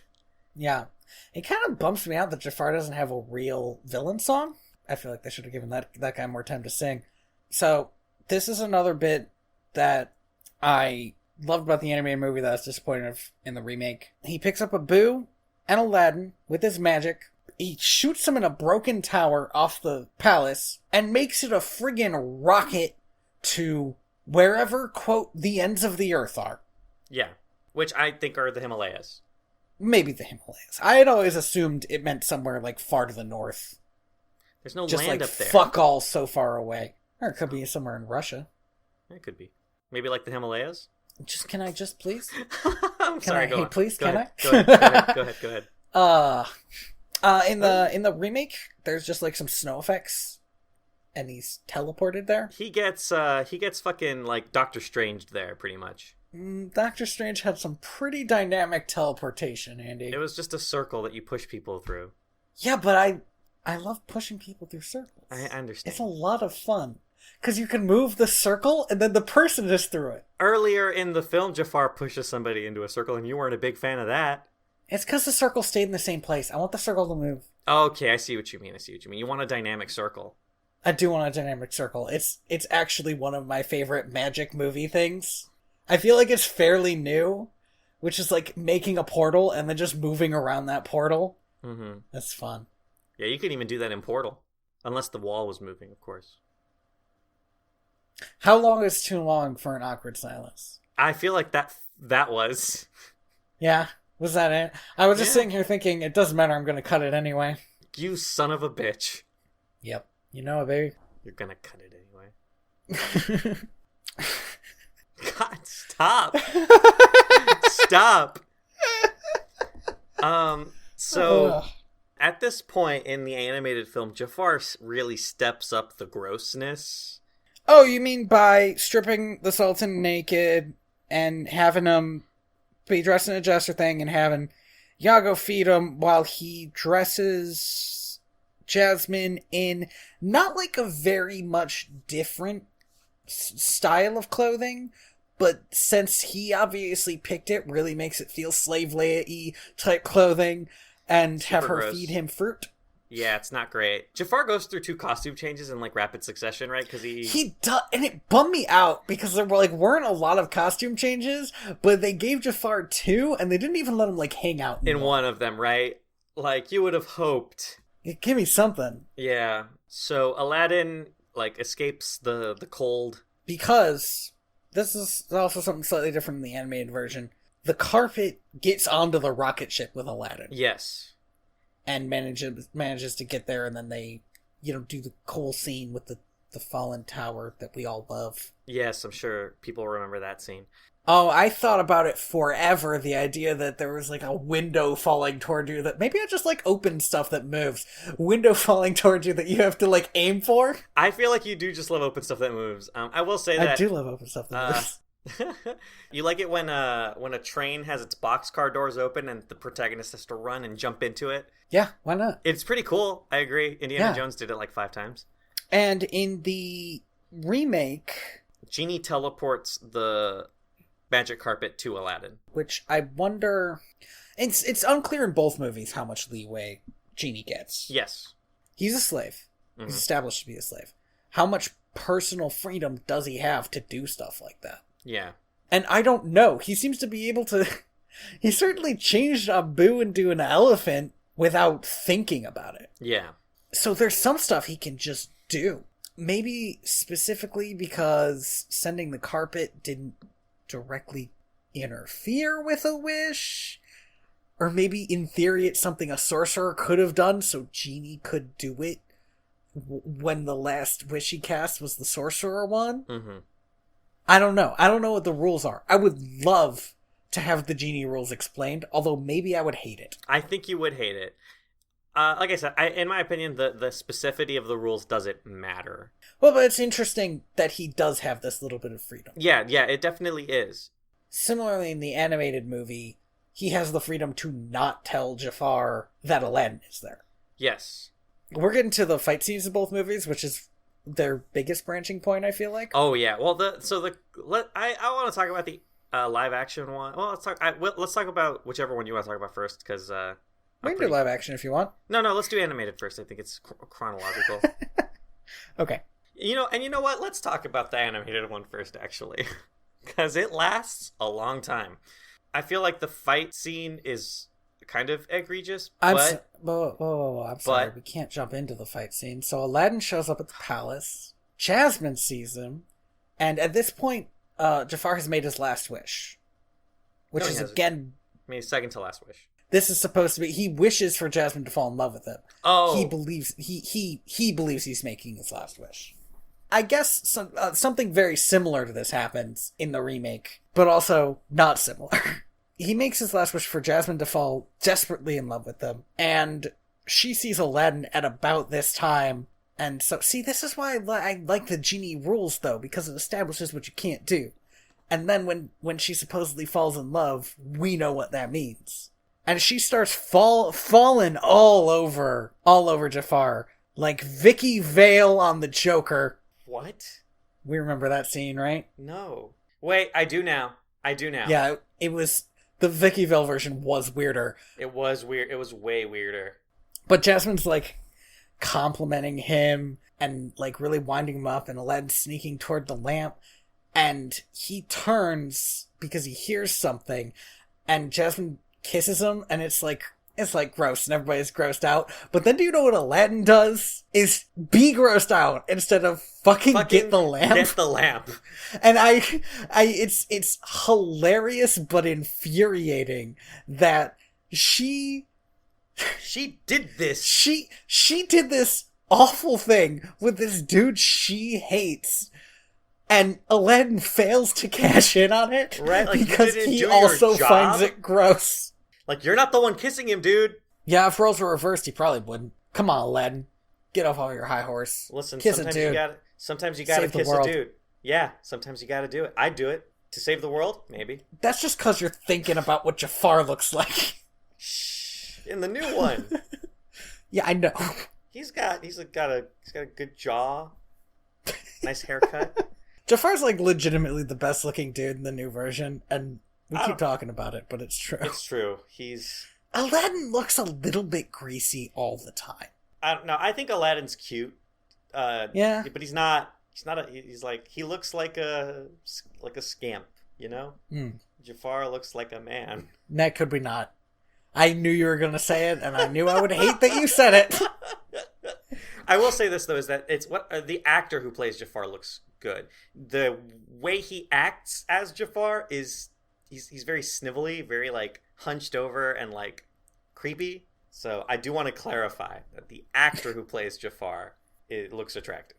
Aladdin just fails to get the lamp. Jafar does a bunch of cool magic stuff where he, like, summons a sword and fire and then turns into a big old snake. A lot of dragging on happens in the climax. That giant snake fight is pretty damn cool. It reminds me of the dragon fight in Sleeping Beauty. Yeah, it's really good. And I like the idea that Jafar gets a final form. Well, that isn't even his final form.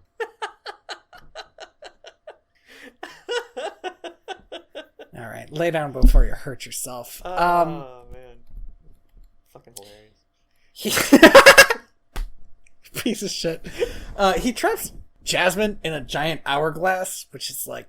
What, doesn't he say something like her time is running out when he does it? Because he fucking loves that shit. Jafar starts spouting punny one-liners. He's like, your time is running out, everything's unraveling when he hits the carpet. When he hits the carpet. Quit toying with me when he turns a boo into a toy. He says one when he turns into a giant snake, he says one as well, and I don't remember what it is. Aladdin calls him a snake, and he says, you'll see how snake-like I can be. And just, like, turns into a fuck-off snake. Like a big-ass fucking snake. And then he starts killing Aladdin, like, hard. And Aladdin convinces him that, since the genie is more powerful than he is, he'll always be second best. Robbin Williams does an amazing line delivery that's just, Al, what are you doing?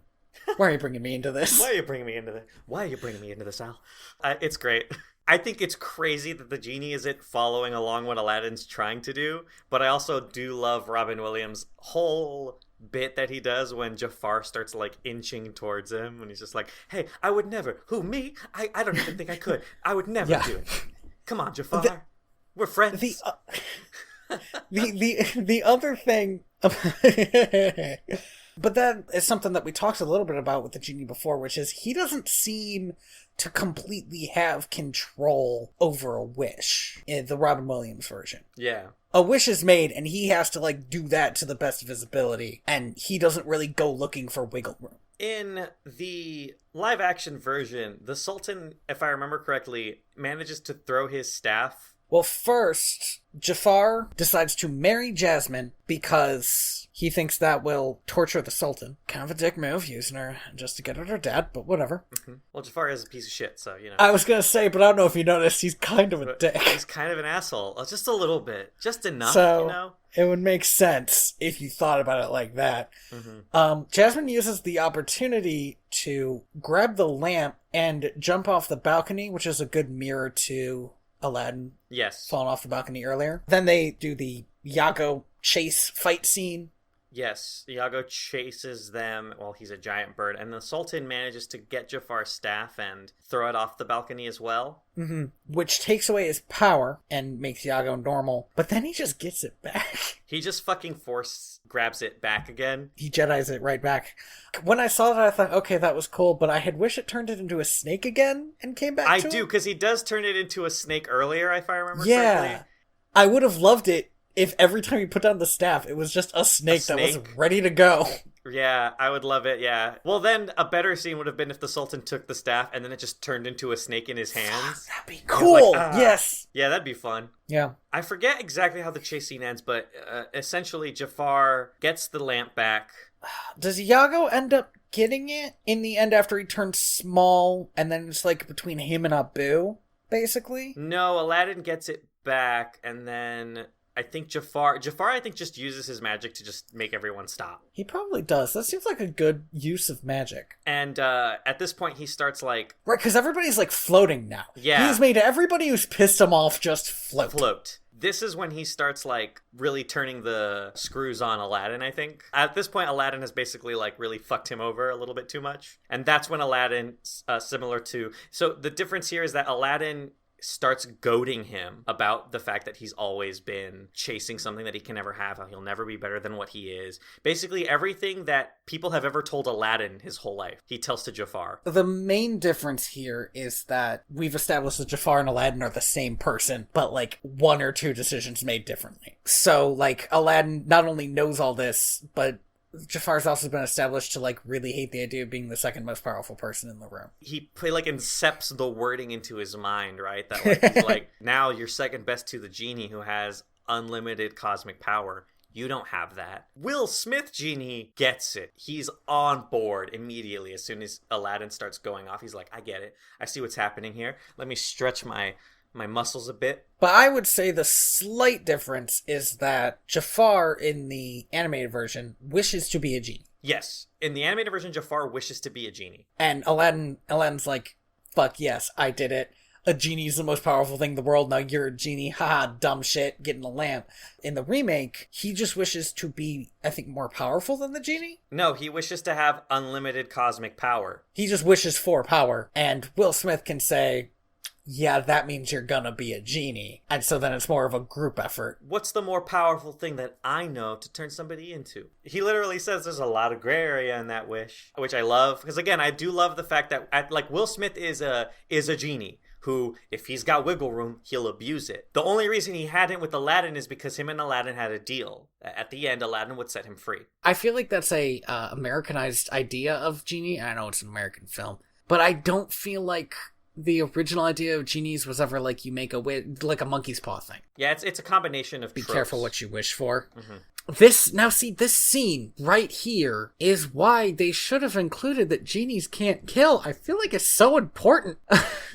Jafar turns to a genie and realizes he can't kill Aladdin. The reason he can't kill Aladdin is because he's supposed to go back into his lamp. But since he still grabs Iago, which is way weirder because he's just a pet, and pulls him into the lamp with him, it seemed like he could have grabbed Aladdin. He says, you're because Iago's trying to fly away, and he's like, right. No, you're coming with me. And I was like, that's kind of petty of you, but I get it. That's like if I was trapped forever in a snow globe, and I was like, fuck this, I'm grabbing my dog. Well, wouldn't you want to? I mean, yeah, I would, but I don't think that's why he does it.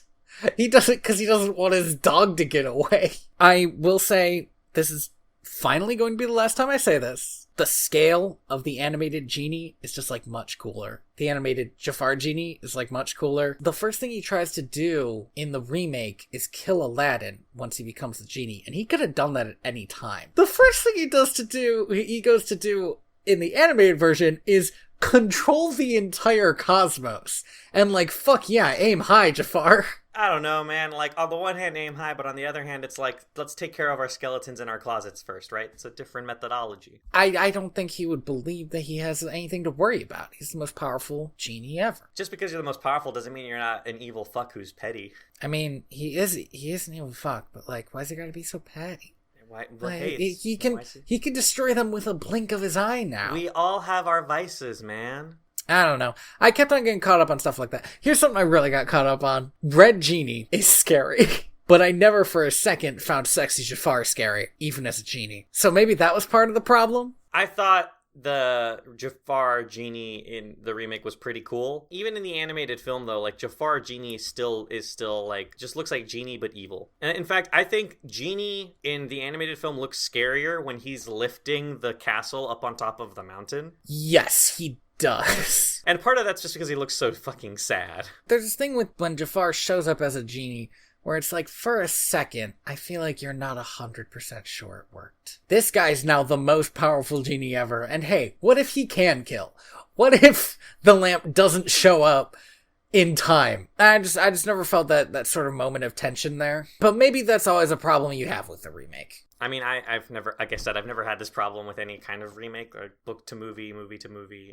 You know what? This is similar to a lot of problems I have with book to movies. Yeah, and I've always been pretty good at guessing plots anyway. For me, it's never about, like, is this plot surprising me? It's just, like, how effective is this storytelling? And I think both of them are telling the same story with variations that are both effective. So, at this point, Jafar gets the manacles clamped onto his arms, and he's sucked back into the lamp. Is the lamp thrown to the Cave of Wonders both times? Yes, both times. Cave of Wonders is probably a good place to keep it since the one person who could enter there is Aladdin. I don't know exactly how the cave works, but it might not be happy to see Aladdin anymore. And maybe, like, after Aladdin dies, a new person will be born who's a diamond in the rough. I don't know how the magic works. I think that a diamond in the rough is the kind of person who would release a genie, which also makes it, like, super scary for that lamp to be in that place. Well, I don't know. Maybe in 1,000 years, Jafar will have changed his tune a little bit. Well, chilled out a tad. Yeah, it would have cooled off. Free Genie still has genie magic. He's just not as powerful. Yeah, Free Genie, that's something that was really weird to me, is that in the animated film, Free Genie is still Genie. He's just not in a bottle anymore, right? Like Genie is based on Djinni, right?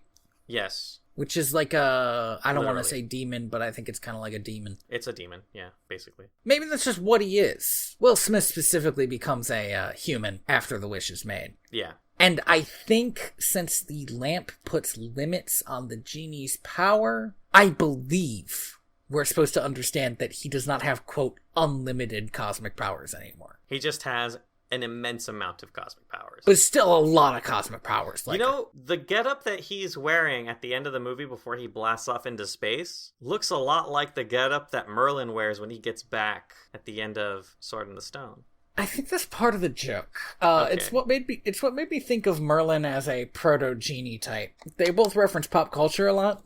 Yeah. But Merlin's a lot less funny about it. Well, Merlin's not played by Robbin Williams, you know? Will Smith Genie marries the handmaiden. Well, okay, wait. Before that, though, before Genie gets wished free, I think both scenes tackle this a little bit differently, where in the animated film, the Genie says that all Aladdin needs to do is wish that this one law was gone, and he can marry Jasmine. Aladdin elects to wish the Genie free instead, and then the Sultan, so overcome by Aladdin's generosity and his goodness, decides to change the law because he's Sultan and he can. Yeah, and you know what? Maybe it's because he's been constantly hypnotized. Maybe it's for some other reason. But I feel like he should have thought of that. A long time ago, yeah. Maybe he didn't consider changing the law until he realized that Jasmine actually wanted to get married to somebody. Maybe that's the thing. Maybe it's like, Jasmine wants to get married, I'm going to change the law so she can get married. Before, she didn't want to get married to anybody, so it didn't make any sense to change the law. As long as she's getting married to a man. I mean, yeah. Mm-hmm. Look, we've established that cartoon Agrabah is more sexist than remake Agrabah, and we have to live with that. And I think, I'm not saying that's great or anything, but I think it's interesting to have Jasmine be like up against more stuff. It's like Jasmine's outspoken in the remake, right? But the only person who really speaks against the idea of her being outspoken is Jafar, and he's already the bad guy. At the end of the live action film, I guess the idea is partially that she like won over the Sultan with her impassioned speech to Kasim. She showed that she had the ability to be a leader, and that's her big fight. Because her big fight in the animated film is that she wants to fall in love and get married, which is boring. I don't care. But in the live action version, her big thing is that she believes that she doesn't need to be beholden to this crazy law. She could just rule herself as Sultana. I actually think it is Sultana, but they don't say it. Yeah. As Sultan. So at the end of the film, the Genie is like pitching to Aladdin all these ideas. Like, here's what we can do. We can still workshop this. We still have a chance. She's in love with you now. Great. We don't have to worry about that anymore. Now we just have to worry about the prince thing. And Aladdin just cuts him off at the pass, like, no, I'm going to wish for you to be free. And he does. And the Genie's free now, and he's a person. And then him and the handmaid, like, have their weird meet cute again. Also, she was in this movie, too. But all of these other scenes that we were talking about, she was in them. I have a problem with the handmaiden. Here's my problem. They decided to add a female character to Aladdin.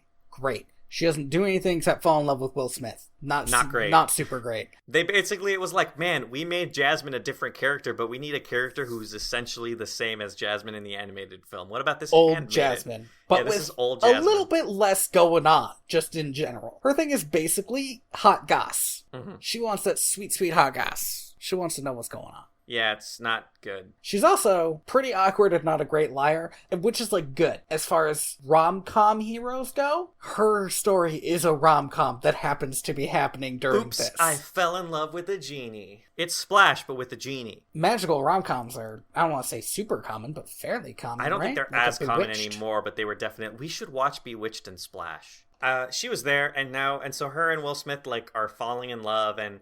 They're both setting up the framing device at the beginning of the movie, which was a little excessive. I didn't need that. My understanding was that they're setting up the framing device because he's gotten to the end of the story and needs to explain how it got to kids. Yeah. Like, he needs to explain to the kids why it matters to them. Yeah, why this story's cool. It's because... Although, do you know what? When I stopped to think about it, this story was super not about them because we don't see their dates.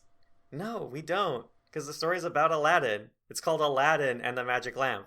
it is called Aladdin, but the fact that in Aladdin, this version of Genie just, like, goes around, like, walks around on his own for a while, but then we don't see what he does is weird because he's telling it to his kids.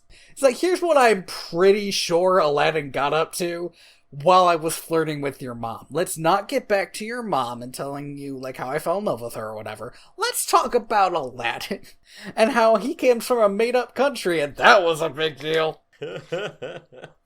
The framing device kind of falls apart when you think of it like that. Yeah, it's a weird framing device for sure. And again, like maybe they just shouldn't have set it up so blatantly, because it does make it weirder when they do that. Although, I guess to be fair, when I was a kid, I didn't really care for my parents telling stories about how they met. In the live-action film, so the genie's free, and Aladdin just sneaks away. He's gone. Well, because he's like, exit stage right. Like, my role is done. Like, I have freed my friend, and everybody's watching this meet cute, and he, like, runs off. Well, he needs to set up his own romantic moment. That's true. I guess it could be awkward, because he knows he can't be with this girl, right? Yeah. But, like, I might hang around just on the off chance I might be able to not starve tomorrow. Listen, man, I'd rather starve than be invited to a wedding. That's my personal outlook on life. So I'm with Aladdin on this one. Maybe just get out of Dodge for a bit, you know? Also, yeah, his friend is, like, falling in love over here, and he just leaves. Yep, hey, guess what? Same. Again, I don't want to be a third wheel. They already have wheels 3 and 4 over there in the form of the Sultan and Jasmine. I'm good. I'm gonna go. I did my bit. So he leaves, and the Sultan talks to Jasmine. He's like, I was an idiot. I should have trusted you. I should have trusted your judgment and your intuition. I see now that you are capable of being a leader and that you should be Sultan of Agrabah. We talked about how the Sultan seems to be a better Sultan than the original. Yes. However, at this point he does seem to completely cede his power to Jasmine. Mm-hmm. So he must have not thought he was doing very good. Well, he was old, man, and if I feel like the dream of any king is to be able to retire and know that the kingdom is in good hands and whoever's taking your place isn't going to want to kill you. That's pretty cushy, because then you can just live out the rest of your days not having to worry about ruling shit. You gotta be like that one emperor in Japan who ceded the throne and then went off and wrote poetry for until he died. That's the goal. Maybe not the writing poetry bit. You don't like poetry? I'm just saying I don't want to tie anyone to that. Maybe write a novel. Maybe write a poetry or something. Yeah, whatever sparks your interest. Yeah, a novel or maybe some poetry. Or you could try poetry. Or you could try a novel. I don't know, poetry. What else can you write?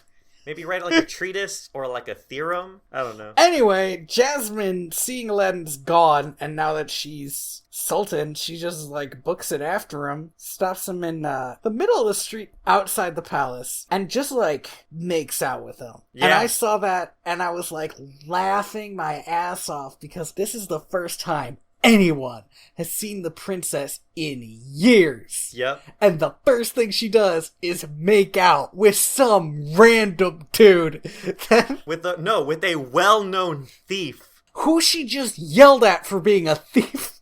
She just, like, walks up and sticks her tongue down his throat. You know what, man? That kind of scandal is why royalty was invented.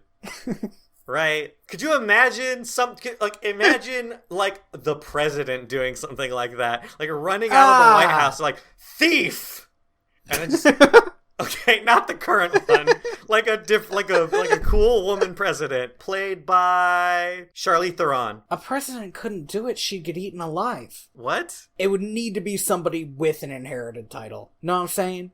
No. What? I feel like, for a female politician, even this very bland sex scandal would destroy her. I didn't mean somebody would literally eat her face off. Okay, that's what I was confused about. I was like, what do you mean? Like that weird guy from Florida? Oh, was he on bath salts or something? I don't remember. I think so. I think it was bath salts, yeah. Bath salts make This was years ago now, so who knows? Yeah. So, weddings. Yeah, they both get married. Both universes, they get married. Mm-hmm. Well, technically, we never see them get married in the animated version, and they don't officially get married until the third movie. What? Yeah, the third movie opens on the wedding. That's crazy. So the third movie starts like 2 minutes after the first one? Nah, man. I guess since they changed the law, they can date for a while now. Or maybe, since they're betrothed, it's fine. Aladdin lives at the palace. Not formally married, but they're engaged. There's never a moment where they're not together after that. Are we gonna have to watch the second and third movies? Absolutely, we are. I've heard that the third movie is good. It's got Robbin Williams in it.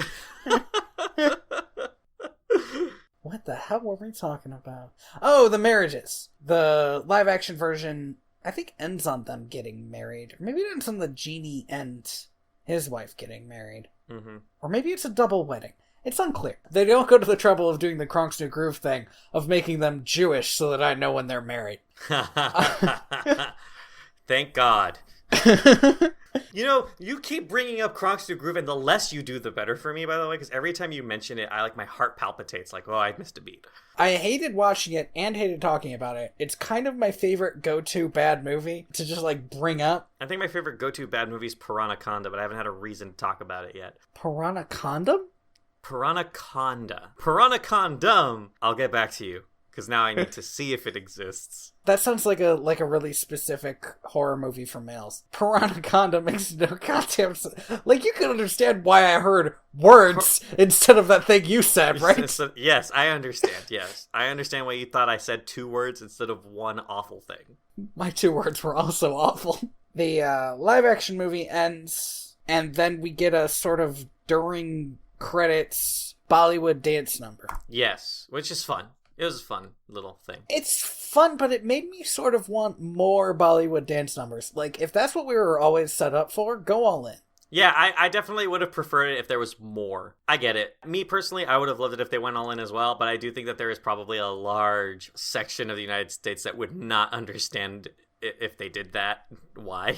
But the idea of, remaking Aladdin, but making it Bollywood, seems, pretty fun. And, something that would make it not just a pure remake, you know? Yeah, I get you, but I just don't think that that's what Disney is doing, just remakes. I don't think they're pushing the envelope too hard. That's not entirely true, because we talked about, how can I not remember it now, Jungle Book. But that was, I guess it was earlier than this new round of stuff. And I will say that Jungle Book probably had a lot more leeway because it's not as beloved, I think, as Aladdin. Are we done? Are we done? Credits. We got to credits. The thing that makes me think that the genie is supposed to be the character at the beginning of the movie is that character never comes back. Mm-hmm. And the genie does close out the film. There's no bookending the scene like there is in the remake. Yeah. Just a thought. It's not a huge deal. Interesting to think about. Thank you for listening to Direct to Video. VHS. VHS. I've been your host, Tony Robusto. And I have been your host, Andy Reyes. You can find me and all of my correct opinions on Aladdin movies. Wow, okay. And Theater Rats on Twitter. You can find me and all of my incorrect opinions about Aladdin movies, I guess. It's the label I've been handed, at royalty_valens. Sometimes I also try to be funny there, but I guess I get that wrong too sometimes. Sacha's getting real. Getting really real. Mm-hmm. I'm feeling the salt. I'm tasting it. My cholesterol's going up. You can, that's a good salt joke. You find the comic that I do at inspiredbytrueevents.org. I looked up inspiredbytrueevents.com again recently.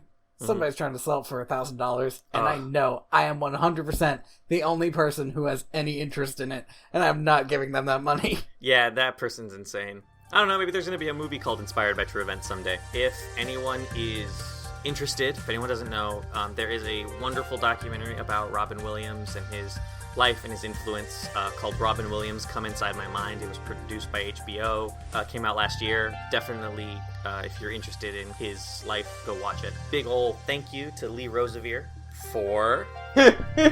Oh, you're a piece of shit, man. For Planet E off of Trappist 1. Okay, I'm getting there. I keep thinking it's Trappist 5. I don't know why. Is there a Trappist 5? I don't even know. Maybe. I don't know. It's certainly not the place where they found all those cool planets that he named the songs after. And you can find the podcast at direct2.video. I am the ghost of John Smith. Whoa, Hold your horses there, Ghost of John Smith. Whoa. Remember when John Smith got on that boat and his horse disappeared? Yeah, I do. Man, what happened? Who knows, man? What are we watching next time, Andy? You know what? Just because we're on it, like we're on this remake train, and we just mentioned that we hadn't talked about the Jungle Book, maybe we should watch the Jungle Book 2016 and... Ooh, Tony, do I hate or do I hate? Follow your heart, Andy. Mowgli, Legend of the Jungle. What? Released What is in that? 2018. Oh no! Oh no! Oh, I remember the trailer for that. Okay, let's do it. I'm the ghost of Jon Snow, I guess. Oh, you're gonna wish you were. You're gonna wish you were. Well, I'm not gonna wish it, Andy. You're gonna. That's foolish. Oh, right. That's true. It's true. Don't wish for something you can achieve yourself. Oh, it's so morbid. Yeah, okay, we're that done. sucks so bad. We're done. Okay. We're done.